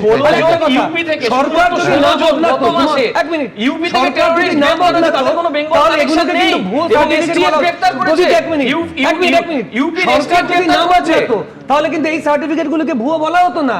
অর্থাৎ সরকার বদলালো বলে এগুলোকে আমরা ভুয়ো সার্টিফিকেট বলছি। তাহলে বছর দেড়েক আগে মানে হরিয়ানা পুলিশ ছাপ্পা মেরে সেখানে কয়েকশো এরকম সার্টিফিকেট নিয়ে গেছে। মালদাতে একাধিক পুরসভার বিরুদ্ধে অভিযোগ, বিশ্বনাথ চক্রবর্তীর বাড়ি যেখানে তার পাশাপাশি একটি পুরসভা আছে তাদের বিরুদ্ধে অভিযোগ, এরকম জাল সার্টিফিকেট পুরসভার বিরুদ্ধে অভিযোগ উঠেছে, এবং সেই রিক্রুটমেন্ট অভিযোগে 24 সালে অভিযোগ উঠেছে, 12 ঘন্টা ইডির হয়েছিল, এবং তখন তৎকালীন বিরোধী দলনেতা বলেছিল প্যাক ইওর ব্যাগস, আপনাকে জেলে যেতে হবে। এমন জেলে গেল এখন আমার শিল্পমন্ত্রী হয়ে বসে আছে। তাহলে এরাই তো তাপস রায়ের ব্যাপারে 24 সালের জানুয়ারি মাসে ইডি কে পাঠিয়েছিল পুরসভা কেলেঙ্কারির জন্য। বরানগর পুরসভা হচ্ছে, আরে আমাদের তবে সাজা দিন না, কিন্তু এমন সাজা দিবেন না যে আপনার দলে নিয়ে গিয়ে আপনি। এবার বিজেপি সরকারের মডেলটা দেখি, যে মডেলটা নিয়ে আমার আবার প্রশ্ন থাকবে যে এটা কি ফুল প্রুফ। আমি বলছি ফুল প্রুফ মডেল আদৌ কিছু হয় কিনা সে প্রশ্ন থাকবে, কিন্তু নিঃসন্দেহে এই মডেল বলছে যে পঞ্চায়েত প্রধানদের হাতে আর্থিক ক্ষমতা থাকবে না, একেবারে পরিষ্কার। বার্থ সার্টিফিকেট অথবা ডেথ সার্টিফিকেট ইস্যু করার ক্ষেত্রেও সাইনিং অথরিটি পাল্টে যাচ্ছেন, সরকারি অফিসার করবেন। সত্যি কাজের কাজ কি হবে, উত্তর দেবে সময়। দেখুন, বার্থ সার্টিফিকেট ইস্যু নিয়ে ভয়ঙ্কর বেনিয়মের অভিযোগ। রাজ্যের নানা প্রান্তে চলল পুলিশি তল্লাশি, তন্ন তন্ন করে খতিয়ে দেখা হলো নথি। এই আবহেই নিয়ম বদল করলো সরকারও। এবার থেকে আর কোনো নির্বাচিত জনপ্রতিনিধি নন, জন্ম মৃত্যু সার্টিফিকেট দিতে পারবেন একমাত্র কোনো সরকারি আধিকারিক, অর্থাৎ প্রধানজি ক্ষমতাহীন হলেন। সচিবজির গুরুত্ব অনেকাংশে বাড়ল। ডিএম লেভেলে ভেরিফাই করিয়ে যেটা আছে যে গ্রহণযোগ্য হবে ওটা ইস্যু হবে, যে গ্রহণযোগ্য হবে না ওর উপর অ্যাকশন হবে, আর এটা কাকে ছাড় হবে না। যে গভর্নমেন্ট সার্ভেন্টও করেছে ওর উপরে অ্যাকশন হবে। কে গ্যারান্টি দেবে যে সরকারের অফিসার বা সরকারি লোক বা আমলারা খারাপ কাজ করেন না? কেউ। আমলারা নিশ্চয়ই জনপ্রতিনিধিকে গাইড করবেন, কিন্তু গোটাটা জনপ্রতিনিধিরা এলিমিনেটেড হয়ে যাবে, এটা কি করে হতে পারে? 1969 সালে পথ চলা শুরু করে জন্ম মৃত্যু নথিভুক্তিকরণের আইন। 1997 সালে এই আইনের প্রথম সংশোধনীতে সার্টিফিকেট ইস্যু করার ক্ষমতা পান কোনো গ্রাম পঞ্চায়েতের প্রধান। 2000 সালে দ্বিতীয় সংশোধনী অনুযায়ী ক্ষমতা পান পুরসভার চেয়ারম্যানেরাও। এবার সেই নিয়মেরই বদল আনলো রাজ্য সরকার। কাকে ছাড় হবে না, যে গভর্নমেন্ট সার্ভেন্টও করেছে ওর উপরে অ্যাকশন হবে। আপনি বলতে পারবেন না আমি ওটিপি ওকে দিলাম, ও করে দিয়েছে। পাওয়ার নিয়ে আপনি মিসইউজ করবেন, পাওয়ার নিয়ে আপনি ইললিগাল ডেলিগেট করবেন, দ্যাট ইজ নট অ্যালাউড। অন্যদিকে পঞ্চায়েতে দুর্নীতি রুখতেও নিয়ম বদলাচ্ছে রাজ্য সরকার। পঞ্চায়েতের কাজে আর সিগনেটারি অথরিটি অধিকারী থাকবেন না পঞ্চায়েত প্রধানরা। ভারতবর্ষের কোথাও পঞ্চায়েত রাজের মধ্যে অধিকার নাই। আমরা এর পরিবর্তন করব, প্রধানদের হাত থেকে এই সিগনেটারি ক্ষমতা কেড়ে নেব, সেক্রেটারিকে ক্ষমতা দেবো। কারণ পঞ্চায়েতের প্রধান পালিয়ে গেল, কাল দল পাল্টে নিল, আমি কাকে ধরবো? সেক্রেটারি চাকরি করে, তার টিকি বাঁধা আছে আমার হাতে, তাকে সাসপেন্ড করব, তাকে জেলে ঢোকাবো, তার বেতন কেড়ে নেবো আমি। দরকার হলে জনগণকে ধোকা দেওয়ার কোনো চেষ্টা সফল হতে দেবো না। জনপ্রতিনিধি মানে তার তো একটা গণতন্ত্রের সম্মান আছে, তা আপনি কি করে তার পুরোটা কেড়ে নিতে পারেন? মানুষ চায় স্বচ্ছতা, সেটা আসলেই খুশি তারা। সমীরণ পাল, ঝিলম করঞ্জাই ও অর্ণব মুখোপাধ্যায়ের রিপোর্ট, এবিপি আনন্দ। দেখুন, যে দুর্নীতি নিয়ে আজ এত হইচই হচ্ছে, এটাও বলতে হবে এই দুর্নীতিকে কিন্তু দিনের পর দিন মদত দিয়ে গেছেন রাজনীতিবিদরা। আরও স্পেসিফিক্যালি বললে এ রাজ্যের কাণ্ডারিরা। কটা উদাহরণ চাই। 2025-এর 11ই নভেম্বর মমতা বন্দ্যোপাধ্যায় বললেন বার্থ সার্টিফিকেট আবার কি, কেন প্রামাণ্য নথি হিসেবে বার্থ সার্টিফিকেট চাওয়া হবে। আর একটা কথাও বললেন, জানিয়ে সেই সময় প্রচুর মিম হয়েছিল। বললেন আমরা সব হোম ডেলিভারি। আসলে বলতে চেয়েছিলেন নন ইনস্টিটিউশনাল বার্থ। আর এইখান থেকে শুরু হতে হলো একটা বিরাট দুর্নীতির ইকোসিস্টেম। কি বলেছিলেন রাজ্যের প্রাক্তন মুখ্যমন্ত্রী, দেখুন। আমাদের সময় আমরা ছিলাম হোম ডেলিভারি। আর যদি আমায় কেউ বলে তুমি গ্রামে সার্টিফিকেট নিয়ে এসো বাবা মার, তোমার আমি পারবো না, যেটা চলে আসছে সেটাকেই আপনাকে মেনে নিতে হবে। ব্যাস, দুর্নীতিগ্রস্ত সরকারি কর্মচারীরা বুঝে গেলেন কি করতে হবে। প্রথমে গ্রেফতার হলো সাহেবনগর পঞ্চায়েতের এক কর্মী, যিনি 2018 থেকে এই ভুয়ো সার্টিফিকেট ইস্যু করছিলেন। যাদের জালিয়াতি করে সার্টিফিকেট দিচ্ছিলেন তাদের বেশিরভাগকে দেখানো হচ্ছিল নন ইনস্টিটিউশনাল বার্থ বলে, মানে প্রাক্তন মুখ্যমন্ত্রী মমতা বন্দ্যোপাধ্যায়ের ভাষায় হোম ডেলিভারি। গত কয়েক বছর ধরে এই নিয়ে বিশেষ প্রতিবেদনের একটার পর একটা সিরিজ করেছি আমরা। এই অনুষ্ঠানেই দেখিয়েছি কিভাবে ব্যাকডেটে সার্টিফিকেট ইস্যু করা হতো এই রাজ্যে, এবং রাজনীতিবিদদের পাশাপাশি এক শ্রেণীর সরকারি কর্মচারীও এই চুরিতে যুক্ত ছিলেন।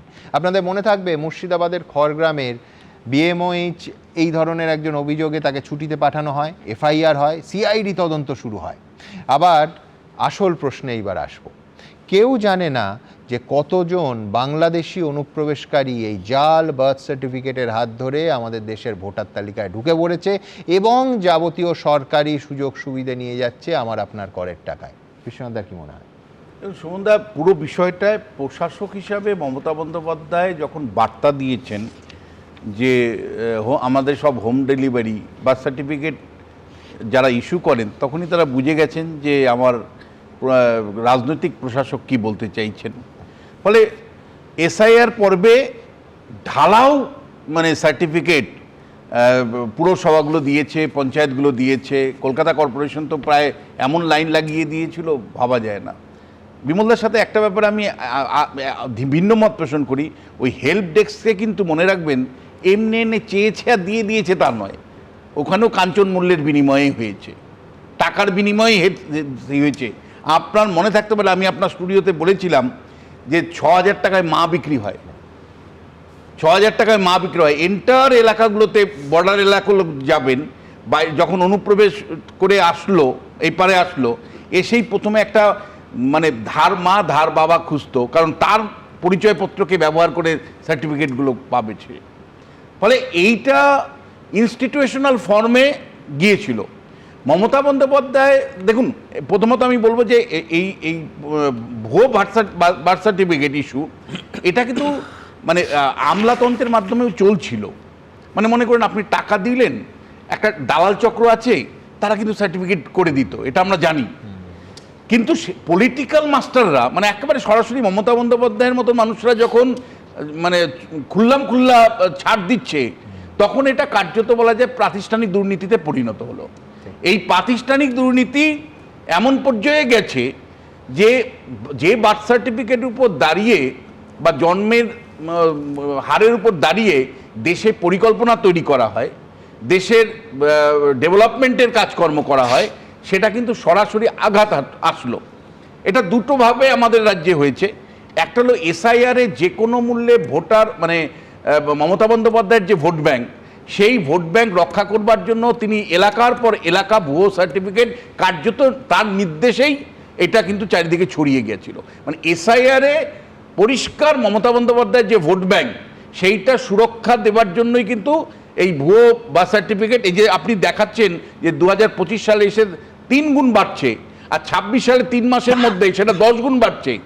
3 মাসের মধ্যে মনে রাখবেন 5 লাখ ওটা, ফলে ওটা যদি আপনি সারা বছরের ক্যালকুলেশনে আনেন, প্রজেকশন করে 20 লাখ হচ্ছে। ফলে এই এক্সপেনশিয়াল যে গ্রোথটা, এটা একদম সরাসরি মমতা বন্দ্যোপাধ্যায়ের ভোট ব্যাংকের সাথে সম্পর্কিত। এবং এর সাথে সাথে যে এই অনুপ্রবেশ যারা করছিলেন, এই অনুপ্রবেশকারীদেরকে কিন্তু নিয়মিত এই ভুয়ো বার্থ সার্টিফিকেটগুলো দিয়ে তাদেরকে কিন্তু ভোটার তালিকায় তোলা হয়েছে, তাদের রেশন কার্ড দেওয়া হয়েছে, তাদের মানে আধার কার্ড দেওয়া হয়েছে, তাদের দেশের নাগরিক হিসাবে প্রতিষ্ঠা করা হয়েছে। এই অনুপ্রবেশকারীদেরকে কিন্তু বছরকে বছর মমতা বন্দ্যোপাধ্যায় যে রাজনীতি করতেন, তাতে তারা প্রশ্রয় আশ্রয় এবং তার স্থানীয় স্তরের আপনি কেন দেখাচ্ছেন না এখনো, তৃণমূলের এক বিখ্যাত নেত্রী প্রকাশ্যে বলছেন যাদের যে সার্টিফিকেট লাগবে আমরা আমাদের পঞ্চায়েত দেবে আপনাদের।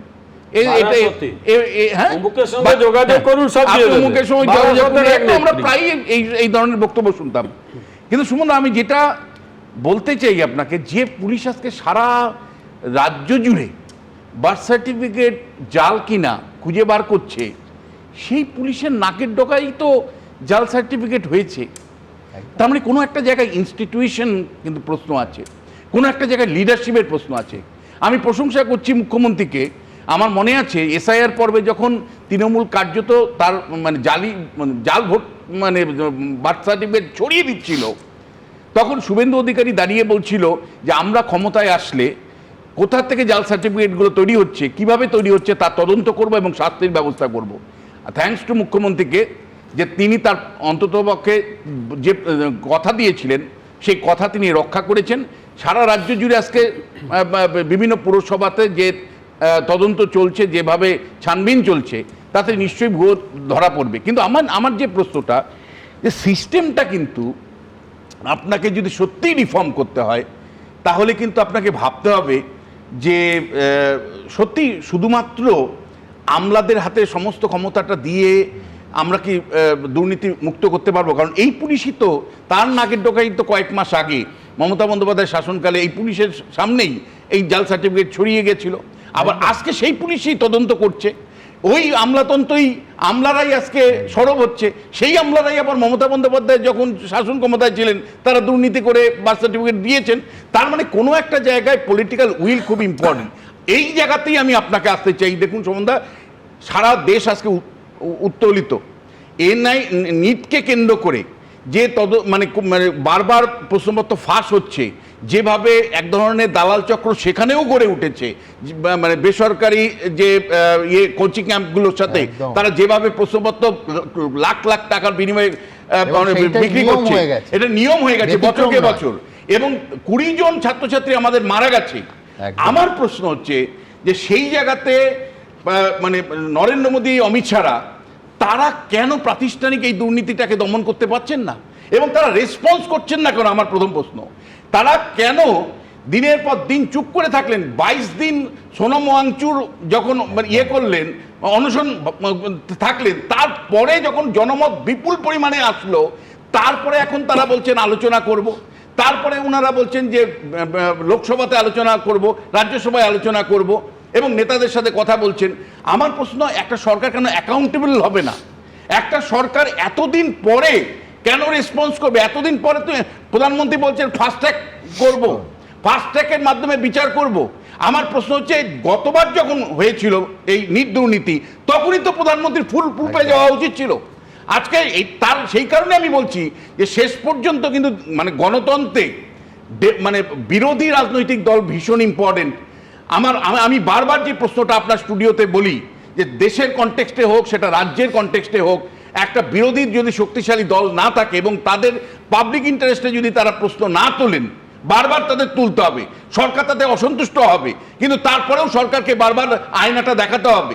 নরেন্দ্র মোদীকেও আয়না দেখাতে হচ্ছে যে আপনি এর আগের বছর দুর্নীতি থাকা সত্ত্বেও নিটে আপনি কেন ব্যবস্থা তখন নেননি? আজকে জনগণের চাপে পড়ে আপনি ফাস্ট ট্র্যাক কোর্টের কথা বলছেন, সেদিন আপনি কেন বলেননি? তাহলে তো এতগুলো 22-20টা ছেলে মেয়ে প্রাণ বেঁচে যেত। আজকে আপনি কক্রোচ জনতা পার্টির সাথে আলোচনায় বসছেন, ব্যাকডোর আলোচনায় বসছেন, নাড্ডাকে সামনে রেখে আলোচনায় বসছেন, কেন এতদিন বসেননি? কেন?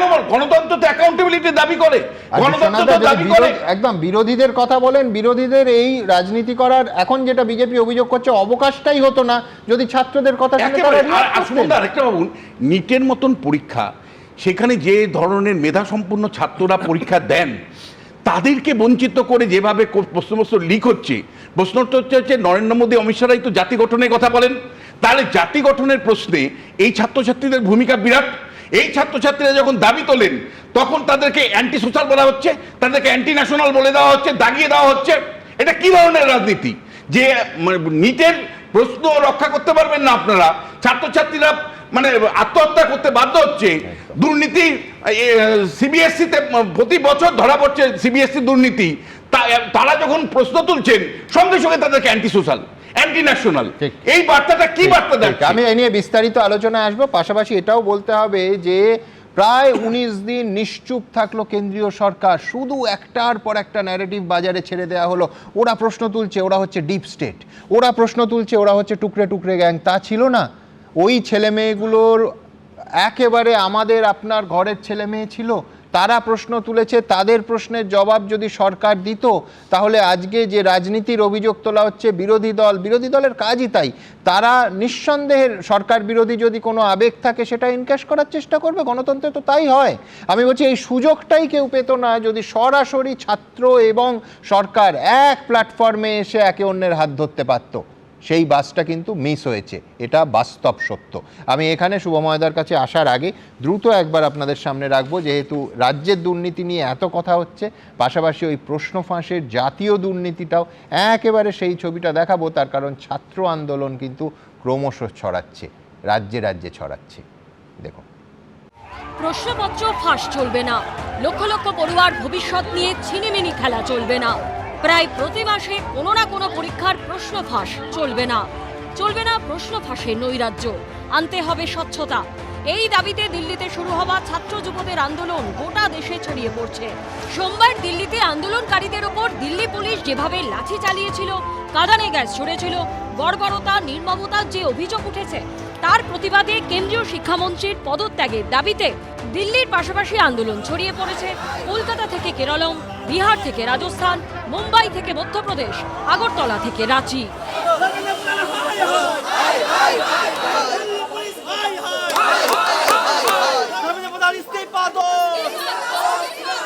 तो मोदी जी, मेरी आपसे फिर से रिक्वेस्ट है, धर्मेंद्र प्रधान का इस्तीफा ले लीजिए, वरना बात सिर्फ धर्मेंद्र प्रधान के इस्तीफे की नहीं रहेगी, बात आपके इस्तीफे पर भी आ जाएगी।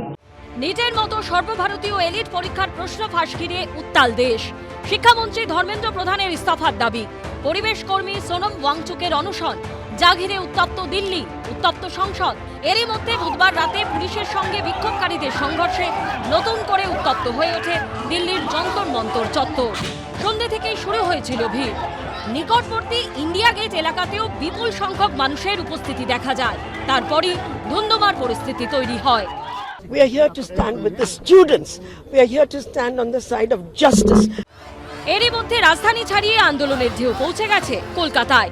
শুক্রবার কলেজ স্ট্রিট থেকে ধর্মতলার রানী রাসমণি অ্যাভিনিউ পর্যন্ত মিছিল করতেছে ককরোচ জনতা পার্টির পক্ষ থেকে কলকাতা পুলিশকে চিঠি দেওয়া হয়েছে। দিল্লি থেকে কলকাতা কেন, দিল্লি কালকে পাটনা হয়েছে, মুম্বাই বোম্বে হচ্ছে, রাত পুরো দেশ জুড়ে ছাত্ররা আন্দোলন করছে, সেই আন্দোলনকে আমরা সংহতি জানাবো না? আমরা তো কলকাতার ছাত্র, আমরাও তো এই স্ক্যামগুলোর বিরুদ্ধে। নিটের প্রশ্নপত্র ফাঁসের প্রতিবাদে পথে নামেন আলিয়া বিশ্ববিদ্যালয়ের পড়ুয়ারা। পদ্মপুকুর পর্যন্ত হয় মিছিল। আমি নিজে একজন নিট অ্যাসপিরেন্ট, আমার পেপার খুব ভালো যায়, আর আমি এটাও জানতাম যে হ্যাঁ হয়ে যাবে, কিন্তু তারপরে 21 তারিখের পরীক্ষা খারাপ যায়। কারণ কি, আমাদের ডিপ্রেশন হয়, আমাদের স্ট্রেস বাড়ে, সেগুলোর দায়বদ্ধতা কে নেবে? এই আন্দোলনে আমি এই আন্দোলনের সাথে আছি। এই আন্দোলন চলবে যতদিন না আমাদের শিক্ষামন্ত্রী ইস্তফা দিচ্ছেন, আমরা এই আন্দোলন চালিয়ে যাব। প্রশ্নপত্র ফাঁসের প্রতিবাদে কেরলমের তিরুবনন্তপুরমে পুলিশের সঙ্গে আন্দোলনকারীদের খণ্ডযুদ্ধ বাধে। একই ছবি রাঁচি, পাটনা, ভোপাল, জয়পুরে। মুম্বাইতে প্রিজন ভ্যানে তুলে নিয়ে যাওয়া হয় আন্দোলনকারীদের। গুরুগ্রামে পুলিশ আন্দোলনকারী খণ্ডযুদ্ধ বাধে। আগরতলাতে চলে বিক্ষোভ। রাঁচিতে বিজেপি পার্টি অফিসের সামনে বিক্ষোভ দেখানো হয়। পেপার লিক তো কোনো নতুন ঘটনা নয়। আইএনসি 15টা হয়েছে জাতীয় স্তরে, ইন্ডিয়ান ন্যাশনাল কংগ্রেস তারা যখন ক্ষমতায় ছিল, টিএমসি 7টা, ইন্ডি জোট। এটা কি চাইছে? বিষয়টা হলো পশ্চিম বাংলাকেও যেমন অস্থির করবার জন্য চেষ্টা হয়েছে, পশ্চিমবঙ্গবাসী সেখান থেকে বাঁচিয়েছেন, আবার তারা লেগেছে। এরই মধ্যে ককরোচ জনতা পার্টির প্রতিনিধিদের ফের আলোচনায় ডেকেছে কেন্দ্রীয় সরকার। পার্থপ্রতিম ঘোষ, সৌমিত্র রায় ও দীপক ঘোষের রিপোর্ট, এবিপি আনন্দ। দেখুন, সব মিলিয়ে দুর্নীতির জাল ছড়িয়ে পড়েছে এ রাজ্যে, অন্য রাজ্যে, গোটা দেশে এবং দেশের রাজধানীতেও।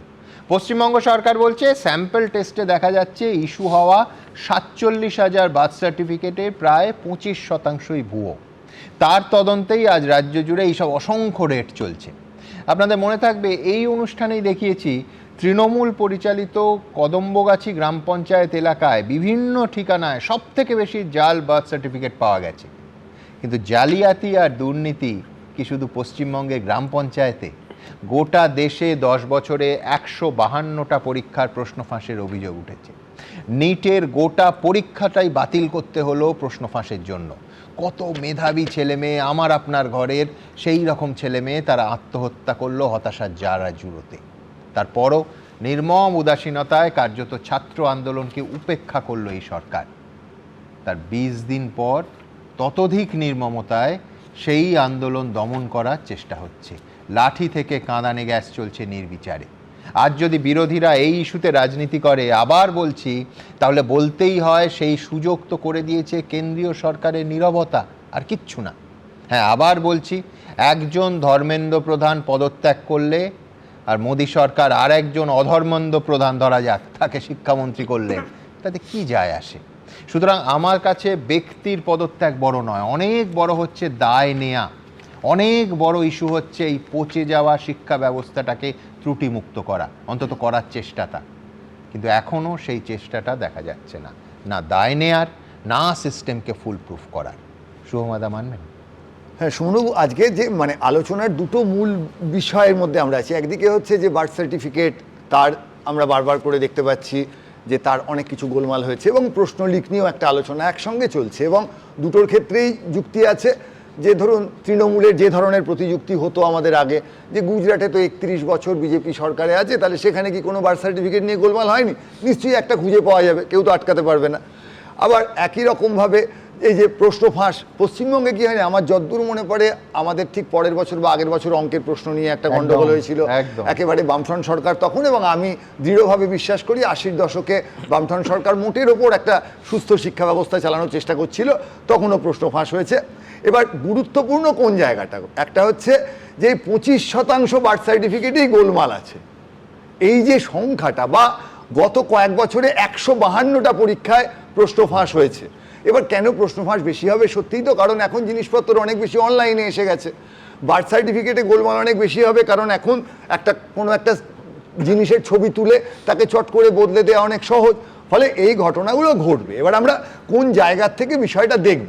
আমি বারবারই একদিন বিমলদার কথা শুনেছি, বিমলদা বারবারই বলেছেন যে একটা রাজ্যে সবসময় গঠনমূলক সমালোচনা করতে হবে। ফলে শুভেন্দুবাবু যতই রাগ করুন, শুভেন্দুবাবু ভালোই চালাচ্ছেন, কিন্তু শুভেন্দুবাবুকে যেটা বলতে হয় যে দাদা আমরা কিন্তু আগামী কয়েক বছর রাজনৈতিক বিশ্লেষক হিসেবে একেবারে আপনার প্রশংসা করব না, আপনার তো আমাদের প্রশংসার দরকার নেই, মানুষ তো আপনাকে ভোটে জিতিয়েই এনেছেন, ফলে আপনি যা করবেন আমরা তার খুঁত ধরার চেষ্টা করব। নরেন্দ্র মোদী ক্ষমতায় আছেন, আমরা নরেন্দ্র মোদীর খুঁত ধরার চেষ্টা করব। এখন আর তৃণমূল নিয়ে এই যে প্রত্যেক দিন একটা করে বড় রচনা লেখা, তৃণমূলের দুর্নীতি সম্বন্ধে যাহা জানো লিখো সুমনবাবু, আর কত লিখবেন সবাই জানে। ফলে তৃণমূলের দুর্নীতি নিয়ে আশা করব বিজেপি কোনো হোয়াট অ্যাবাউটিজম করবে না। সকলেই জানে যে বিজেপি সংগঠন ভিত্তিক দল, তার পেছনে একটা আরএসএস এর মতাদর্শ আছে, তারা সাধারণভাবে কংগ্রেস যখন চলে গেছিল দুর্নীতির বিরুদ্ধে সেই জায়গায়। ফলে আজকে বিজেপির বিরুদ্ধে আমাদের বক্তব্যটা কি হবে যে দেখুন আপনারা যখন এই ধরনের বার্থ সার্টিফিকেট নিয়ে আলোচনা করছেন, এমন হতেই পারে দেশের কিছু ভালো মানুষও আছেন যাদের সত্যি বার্থ সার্টিফিকেটটা হারিয়ে গেছিল। ফলে বিজেপির যারা সরকার আছে তাদের আমরা কোথায় ধরবো যে উল্টো ভুলটা করবেন না, জোর করে ঘেঁটি ধরে কোনো একটা সত্যি ভারতে জন্ম তাকে যেন বার করে দেবেন না। এবং আমার ধারণা এখন যে বিজেপি সরকার আছে তারা সবে 2-2.5 মাস ক্ষমতায় এসেছে। সময় ভারতে জন্ম নয়, এখানে ভোট দিচ্ছে বেআইনিভাবে, তাকে ঘেঁটি ধরেই বার করতে হবে একেবারে সমানভাবে। একেবারে সে তো আমাদের দেশের যে নিয়ম।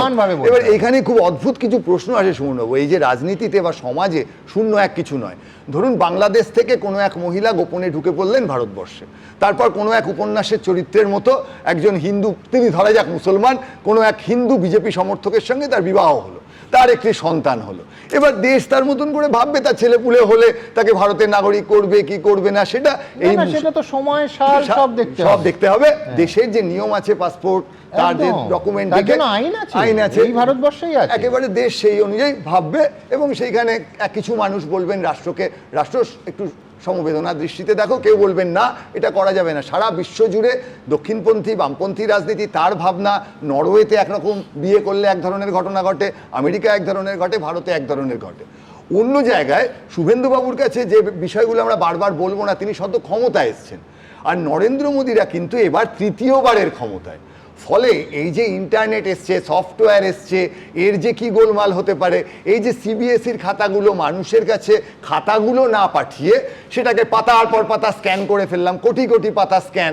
আরে স্ক্যান করতে গেলে কিছু পাতার স্ক্যানে তো গন্ডগোল হবেই। এবার জেনারেলি কি হয়, কতগুলোই গন্ডগোল হবে না, এন অর্থাৎ পাতার সংখ্যা যদি 1 কোটি হয় আর ভুল হওয়ার প্রবাবিলিটি যদি ভীষণ ছোটও হয়, তখন ওই এনকে পি দিয়ে গুণ করলে হয়তো কয়েক হাজার পাতা ভালো করে ছবি ওঠেনি। এইবার মাস্টারমশাই দিদিমণিরা খাতা দেখতে গেছেন, স্ক্রিনে দেখেছেন, দেখে চেষ্টা করেছেন ঠিক করে নম্বর দেওয়ার, পারেননি, গুলিয়ে ফেলেছেন, কতগুলো কথা হেড এক্সামিনারের কাছ দিয়ে কোথায় পৌঁছেছে, এবার গেছে একটা বিরাট গন্ডগোল। ঠিক, কিন্তু আমি বলছি এটাকেই নিখুঁত করা যেত যদি একটা 2 মাসের ট্রেনিং হতো, একদম। মানে আমি বলছি এই সেন্সিটিভিটিটা তো একটা সরকারের কাছ থেকে মানুষ আশা করে। কেননা আপনার 0.01%ও যে ছাত্রটার হলো, তারা আমি বলছি যে আজকে নিটের যে 20 জন ছাত্রকে আমরা হারালাম শুধু হতাশার জন্য, তার তো জীবনটা শেষ হয়ে গেল। এইখানেই হচ্ছে সংবেদনশীলতার কথা আমরা বারবার আবেদন করছি। সেটা হচ্ছে কি, স্ক্যানটা 2 কপি করে করলেই মিটে যেত। আমাদের বক্তব্য হচ্ছে যে বিজেপি সরকারের প্রথম এবং দ্বিতীয় রাজত্বে কি হয়েছিল, যে এই যে আমরা বারবার বলি না যে যারা দায়িত্বে আছেন তারা কি ঠিকভাবে দায়িত্ব পালন করছেন। শেষ যে কথাটা বলবো, দুটো বিষয়ের আমি বলবো সংবেদনশীলতার প্রশ্ন। একটা জায়গা সুমনবাবু একটু ডিকনস্ট্রাকশনে যাচ্ছি, বিনির্মাণে, সেটা হচ্ছে মূলধারার সংবাদ মাধ্যম। তাদের কাছে বিশেষ করে দিল্লি কেন্দ্রিক মূলধারার সংবাদ মাধ্যম, তারা কিন্তু যদি একটুখানি মাঝামাঝি থেকে নিরপেক্ষ মতামত দিতেন, একেবারে শাসকের পক্ষে কথা না বলতেন, তাহলে হয়তো এই ছাত্রদের আন্দোলন সম্পর্কে বিজেপির সরকার অনেক ভালোভাবে জানতে পারত। এবং দ্বিতীয় যেটা খুব সাবধানে বলতে হবে, প্রথম পয়েন্টটা হাস্যকর, তার কারণ বিজেপি সরকারের রাজধানীতে বসে হচ্ছে, সরকার কি চোখে ঠুলি আর কানে তুলো গুঁজে আছে, তাকে মিডিয়া দিয়ে দেখতে হবে।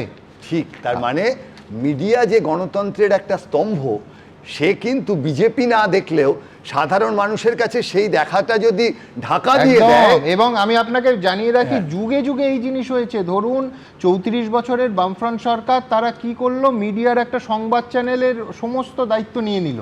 এই জিনিস বামফ্রন্ট করেছে, এই জিনিস প্রদীপ্ত তৃণমূল করেছে, দিদি মিডিয়া আর মোদি মিডিয়া তো করছে। কিন্তু আমি বলছি এই ঘটনার সঙ্গে সরকারের দেখা না দেখার কোনো সম্পর্ক নেই, কিন্তু সরকার অসংবেদনশীল আচরণ করেছে, পিরিয়ড। একেবারে। আর লাস্ট যে কথাটা, সরকারেরই একটা অংশ হচ্ছে আমাদের আইনি ব্যবস্থা।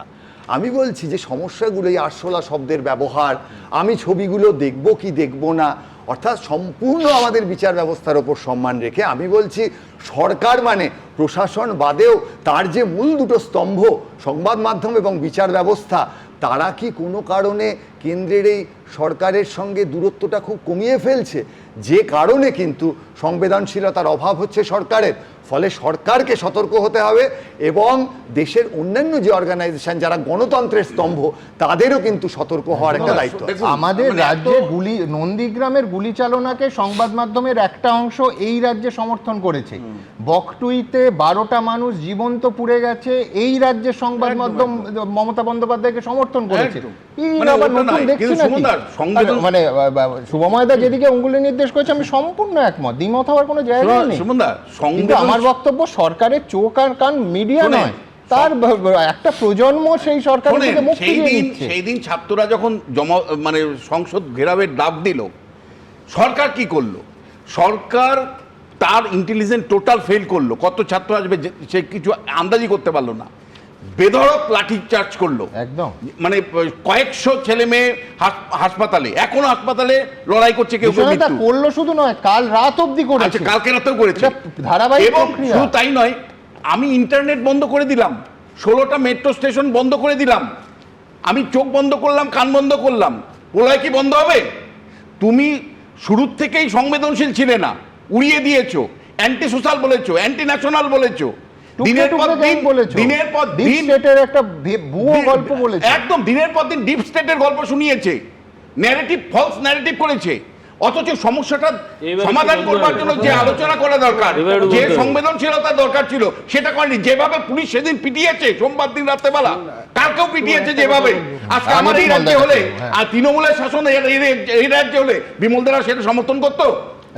আমি দ্রুত রাজনীতির এই অংশ, আজকে প্রধানমন্ত্রী বলছেন ফাস্ট ট্র্যাক কোর্টের কথা, ঠিক কোথায় ইস্যুটা দাঁড়িয়ে আছে একেবারে পরিষ্কার আপনাদের সামনে রাখবো। এবং আবার বলছি, ধর্মেন্দ্র প্রধানের ইস্তফার ইস্যুতে এখনো অনড় আন্দোলনকারীরা। দেখুন, প্রশ্ন ফাঁসের প্রতিবাদে উত্তাল দিল্লি। ডাক্তারি সর্বভারতীয় প্রবেশিকা নিটের প্রশ্ন ফাঁসের পর যে 14 জন পরীক্ষার্থী আত্মহত্যা করেছেন বলে অভিযোগ, তাদের প্রতি শ্রদ্ধা জানাতে এবং সম্প্রতি পুলিশের লাঠিচার্জে যে আন্দোলনকারীরা আহত হয়েছেন তাদের পাশে দাঁড়াতে বৃহস্পতিবার রাহুল গান্ধীর বাসভবনে বৈঠকের পর বিরোধী নেতা নেত্রীরা ঐক্যবদ্ধ হয়ে গান্ধী স্মৃতি ভবনে যাওয়ার চেষ্টা করেন। শুরুতে তাদের বাধা দেওয়া হয় বলে অভিযোগ।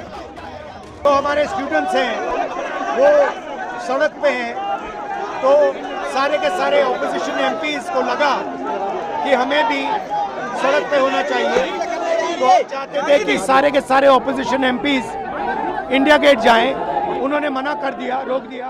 श्रीमान राहुल गांधी, इनको अपील करना चाहता हूं और चुनौती भी देना चाहता हूं कि अगर उनमें हिम्मत है और वो सचमुच विद्यार्थियों का हित चाहते हैं तो संसद में चर्चा करे। বেশ কিছুক্ষণ পর বাসে করে গান্ধী স্মৃতি ভবনে পৌঁছন রাহুল গান্ধী সহ বিরোধী সাংসদরা। মহাত্মা গান্ধীর হত্যাস্থলে দাঁড়িয়ে জাতীয় সঙ্গীত গান তারা। महात्मा गांधी जी लड़े किस लिए थे? आज उसी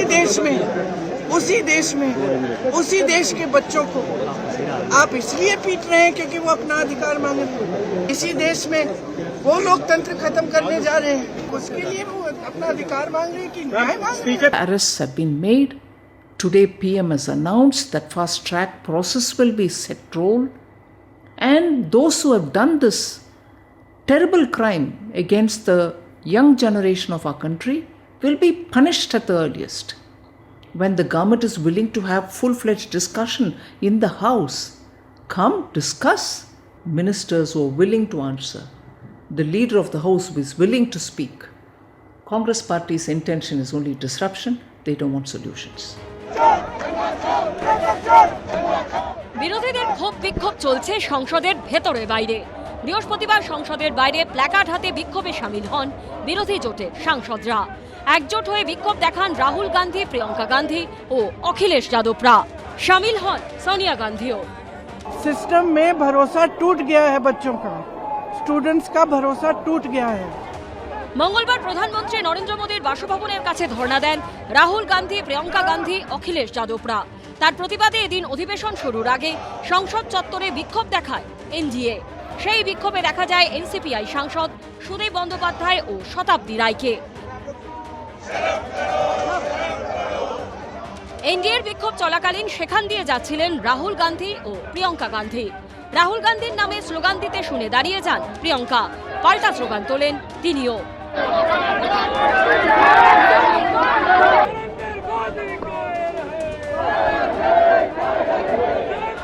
উত্তাল হয় সংসদও। বিরোধীদের হট্টগোলের জেরে দফায় দফায় মুলতবি হয় লোকসভার অধিবেশন। এসবের মধ্যে প্রশ্ন ফাঁস নিয়ে ক্ষোভ বিক্ষোভের আবহে নরেন্দ্র মোদী সোশ্যাল মিডিয়ায় বলেন, প্রশ্নপত্র ফাঁসের ঘটনায় জড়িতদের দ্রুত ও কঠোর শাস্তি নিশ্চিত করার লক্ষ্যে আমরা ফাস্ট ট্র্যাক আদালত গঠনের সিদ্ধান্ত নিয়েছি। এ বিষয়ে প্রয়োজনীয় সব পদক্ষেপ গ্রহণের জন্য সংশ্লিষ্ট কর্তৃপক্ষকে নির্দেশ দেওয়া হয়েছে। যারা আমাদের যুব সমাজের ভবিষ্যতের ক্ষতি করার চেষ্টা করবে তাদের রেয়াত করা হবে না। প্রধানমন্ত্রী পোস্ট করার কিছুক্ষণের মধ্যেই পোস্টটি উদ্ধৃত করে রাহুল গান্ধী এক্স হ্যান্ডেলে লেখেন, আপনি আমাদের তরুণদের ভবিষ্যতের সবচেয়ে বেশি ক্ষতি করেছেন।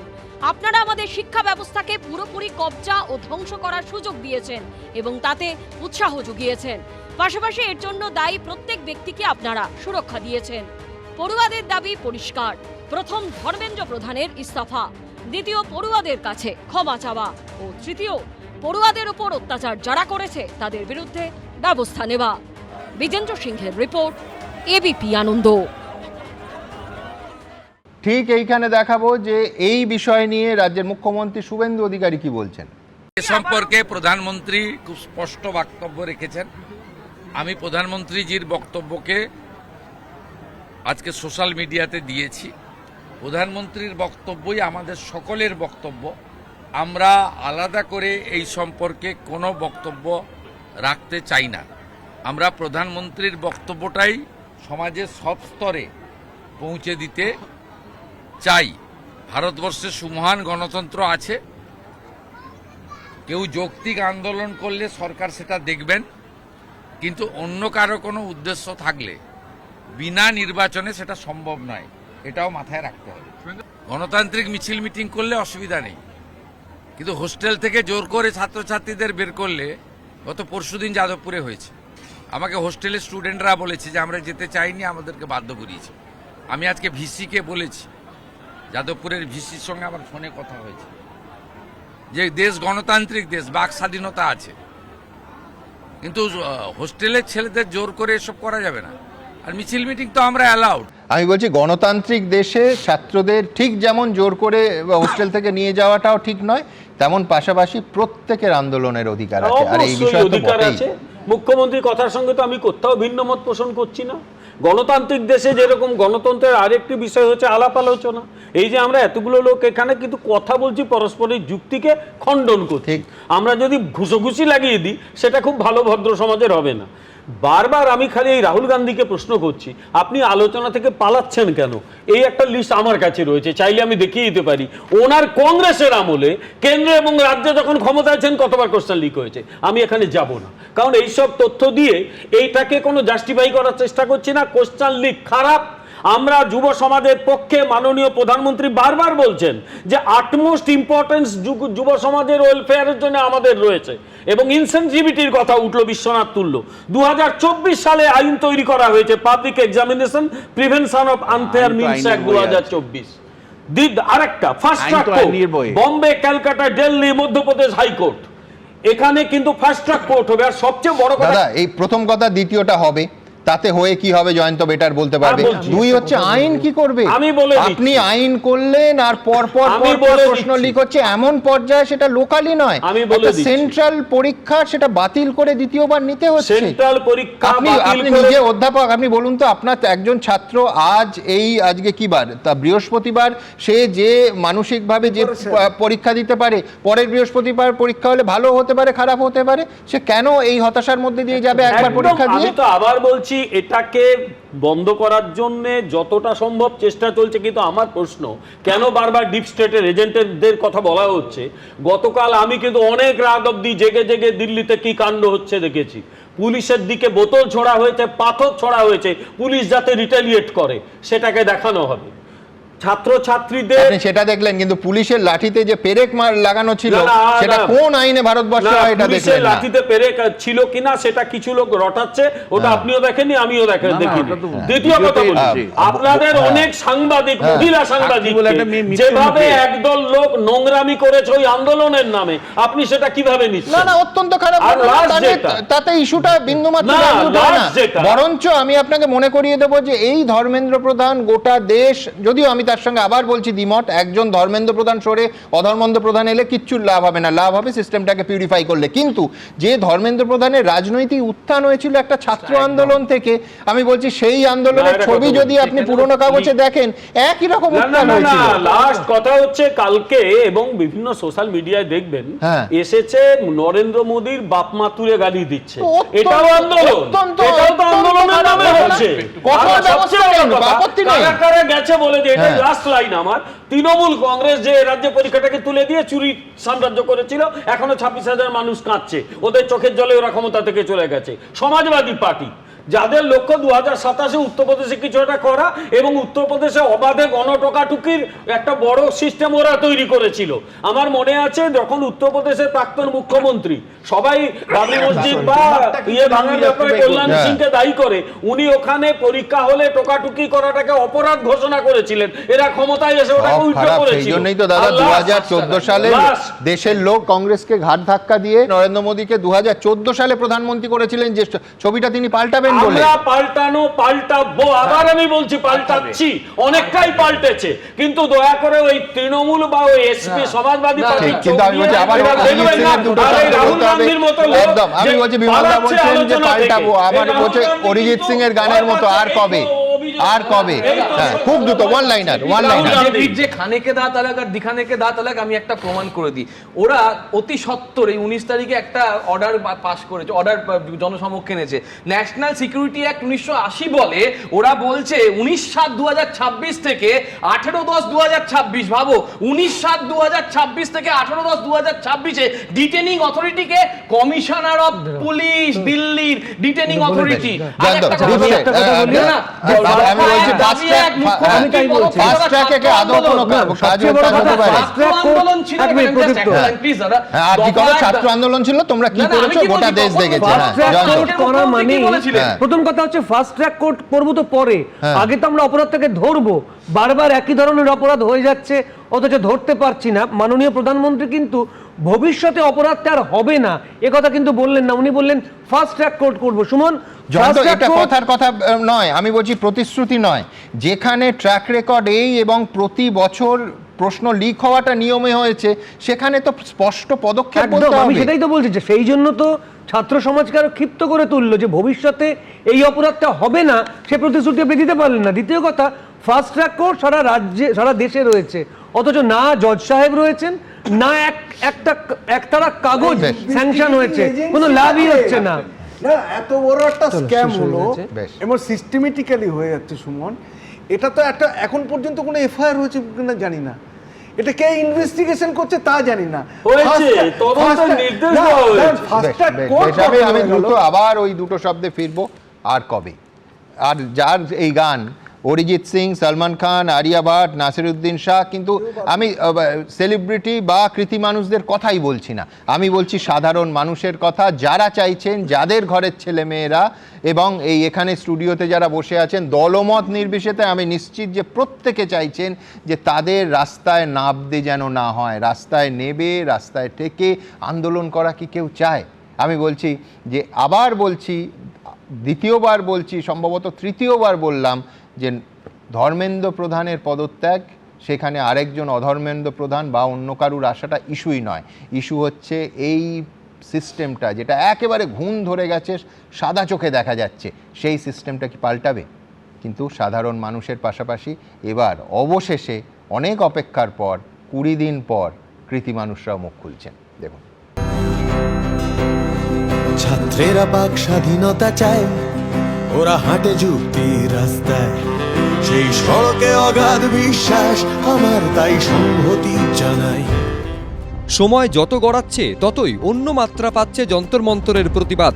একজোট হয়ে পথে ছাত্র যুবরা, পড়ুয়াদের প্রতিবাদের ভাষায় মিশে যাচ্ছে সুর, গিটার হাতে প্রতিবাদী গায়ক রূপম ইসলাম। নিটের প্রশ্নভাসের প্রতিবাদে উত্তপ্ত দিল্লি। দেশের নানা প্রান্ত থেকে আন্দোলনে সামিল হচ্ছে তরুণ প্রজন্ম। সোনাম ওয়াংচুকও লাগাতার অনশন চালাচ্ছেন। আন্দোলনকারীদের ওপর পুলিশের লাঠিচার্জ ও কাঁদানে গ্যাস ছোড়ার প্রতিবাদে সরব হচ্ছেন বিভিন্ন ক্ষেত্রের বিশিষ্টরা। इस वक्त मेरा दिल भी भरा हुआ है और मैं गुस्से से खौल भी रहा हूं ये देखकर कि हमारे इन बच्चों के साथ किस तरह जुल्म का बर्ताव किया जा रहा है। उन अपने बच्चों के बारे में भी सोचा करो और ये भी सोचो कि तुम्हारा अंजाम तुम्हें भी एक दिन मिलेगा जरूर। इन सब बच्चों से मैं कहना चाहता हूं कि हिम्मत ना हारें। बहुत से लोगों की हमदर्दी आपके साथ है। आप लोग अपनी लड़ाई लड़ते रहें, हम सब आपके साथ हैं। और इस मुल्क की हुकूमत को मैं सिर्फ इतना कहना चाहता हूं, सब याद रखा जाएगा। অভিনেতা পরিচালকেরা এখন ভারতের ভবিষ্যৎ প্রজন্মের পাশে। Whatever is happening in Delhi at Jantar Mantar and whatever the students are standing for is extremely justified. Country where students democratically, constitutionally, non-violently can question an injustice. যুব প্রজন্মের আন্দোলনকারীদের পাশে দাঁড়িয়ে সরব হয়েছেন গায়ক অরিজিৎ সিং। সমাজ মাধ্যমে তিনি লিখেছেন, এখন তো এখানে ছাত্রদের মারছেন আপনারা, লজ্জা করে না? হ্যালো নেতা, মন্ত্রী, কি চলছে ভাই? আপনারা নিজেদের ঈশ্বর ভাবছেন নাকি? সব কিছু মনে রাখা হবে। অভিনেতা রাজনীতিবিদ কামাল হাসান সমাজ মাধ্যমে লিখেছেন, একটি শিশু যখন প্রথম কেঁদেছিল তখনই আমাদের শোনা উচিত ছিল। ছাত্রদের ক্ষোভকে অবহেলা না করে শিক্ষা ব্যবস্থায় অবিলম্বে সংস্কার আনা জরুরি। পড়ুয়াদের সঙ্গে দিল্লি পুলিশের এই আচরণের প্রতিবাদে সমাজ মাধ্যমে অভিনেতা সলমান খান বলেছেন, শান্তিপূর্ণ আন্দোলনে বলপ্রয়োগের ঘটনা দুঃখজনক। শিক্ষাকে রাজনীতির ঊর্ধ্বে রাখা উচিত। ছাত্রদের ন্যায্য উদ্বেগকে রাজনৈতিক বিতর্কে পরিণত করা উচিত নয়। পরীক্ষা ব্যবস্থার প্রতি শিক্ষার্থীদের আস্থা ফিরিয়ে আনা জরুরি। সচিন তেন্ডুলকরও লিখেছেন, আমাদের এমন একটা সংস্কৃতি তৈরি করা উচিত যেখানে পরিশ্রম স্বীকৃতি পাবে, সততা উৎসাহ পাবে, মেধা জয়ী হবে। অভিনেতা রাজকুমার রাও এক্স হ্যান্ডেলে লিখেছেন, পড়ুয়াদের দায়িত্বের সঙ্গে নিজেদের মতামত প্রকাশ করতে দিন। কর্তৃপক্ষ যেন খোলা মনে সহানুভূতি এবং সত্যিকারের শোনার আগ্রহ নিয়ে সাড়া দেয়। আলোচনার মাধ্যমে প্রকৃত ও স্থায়ী পরিবর্তন আসে, সংঘাতের মাধ্যমে নয়। पुलिस सिपाही लाठी वाले, क्या घर जाकर तू रोया कल? रे सांसद मेरी संसद वाले, क्या घर जाकर सो पाया कल? আন্দোলনকারীদের পাশে দাঁড়িয়ে অভিনেত্রী প্রীতি জিন্টা সমাজ মাধ্যমে লিখেছেন, শিক্ষার্থীদের পাশে দাঁড়ানো এবং এমন শিক্ষাগত সংস্কারের দাবি জানানো জরুরি যা আমাদের তরুণদের ভবিষ্যতের ওপর ইতিবাচক প্রভাব ফেলে। উভয় পক্ষই অর্থবহ ও গঠনমূলক আলোচনায় বসুক এবং এমন সমাধান বেরোক যাতে আমাদের তরুণ সমাজ ও গণতন্ত্রের ভবিষ্যৎ উজ্জ্বল হয়ে ওঠে।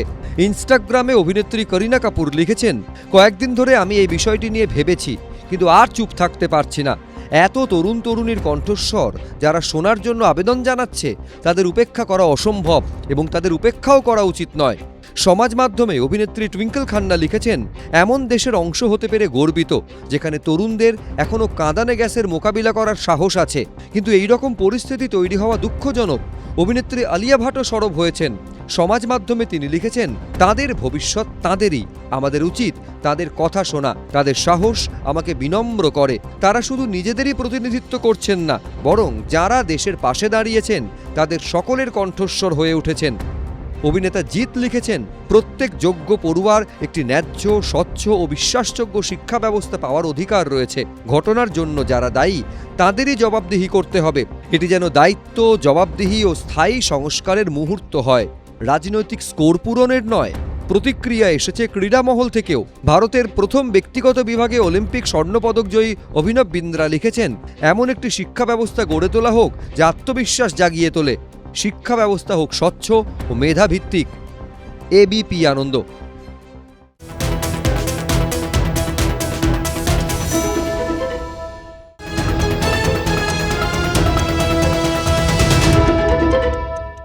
এবিপি আনন্দ, এগিয়ে থাকে, এগিয়ে রাখে।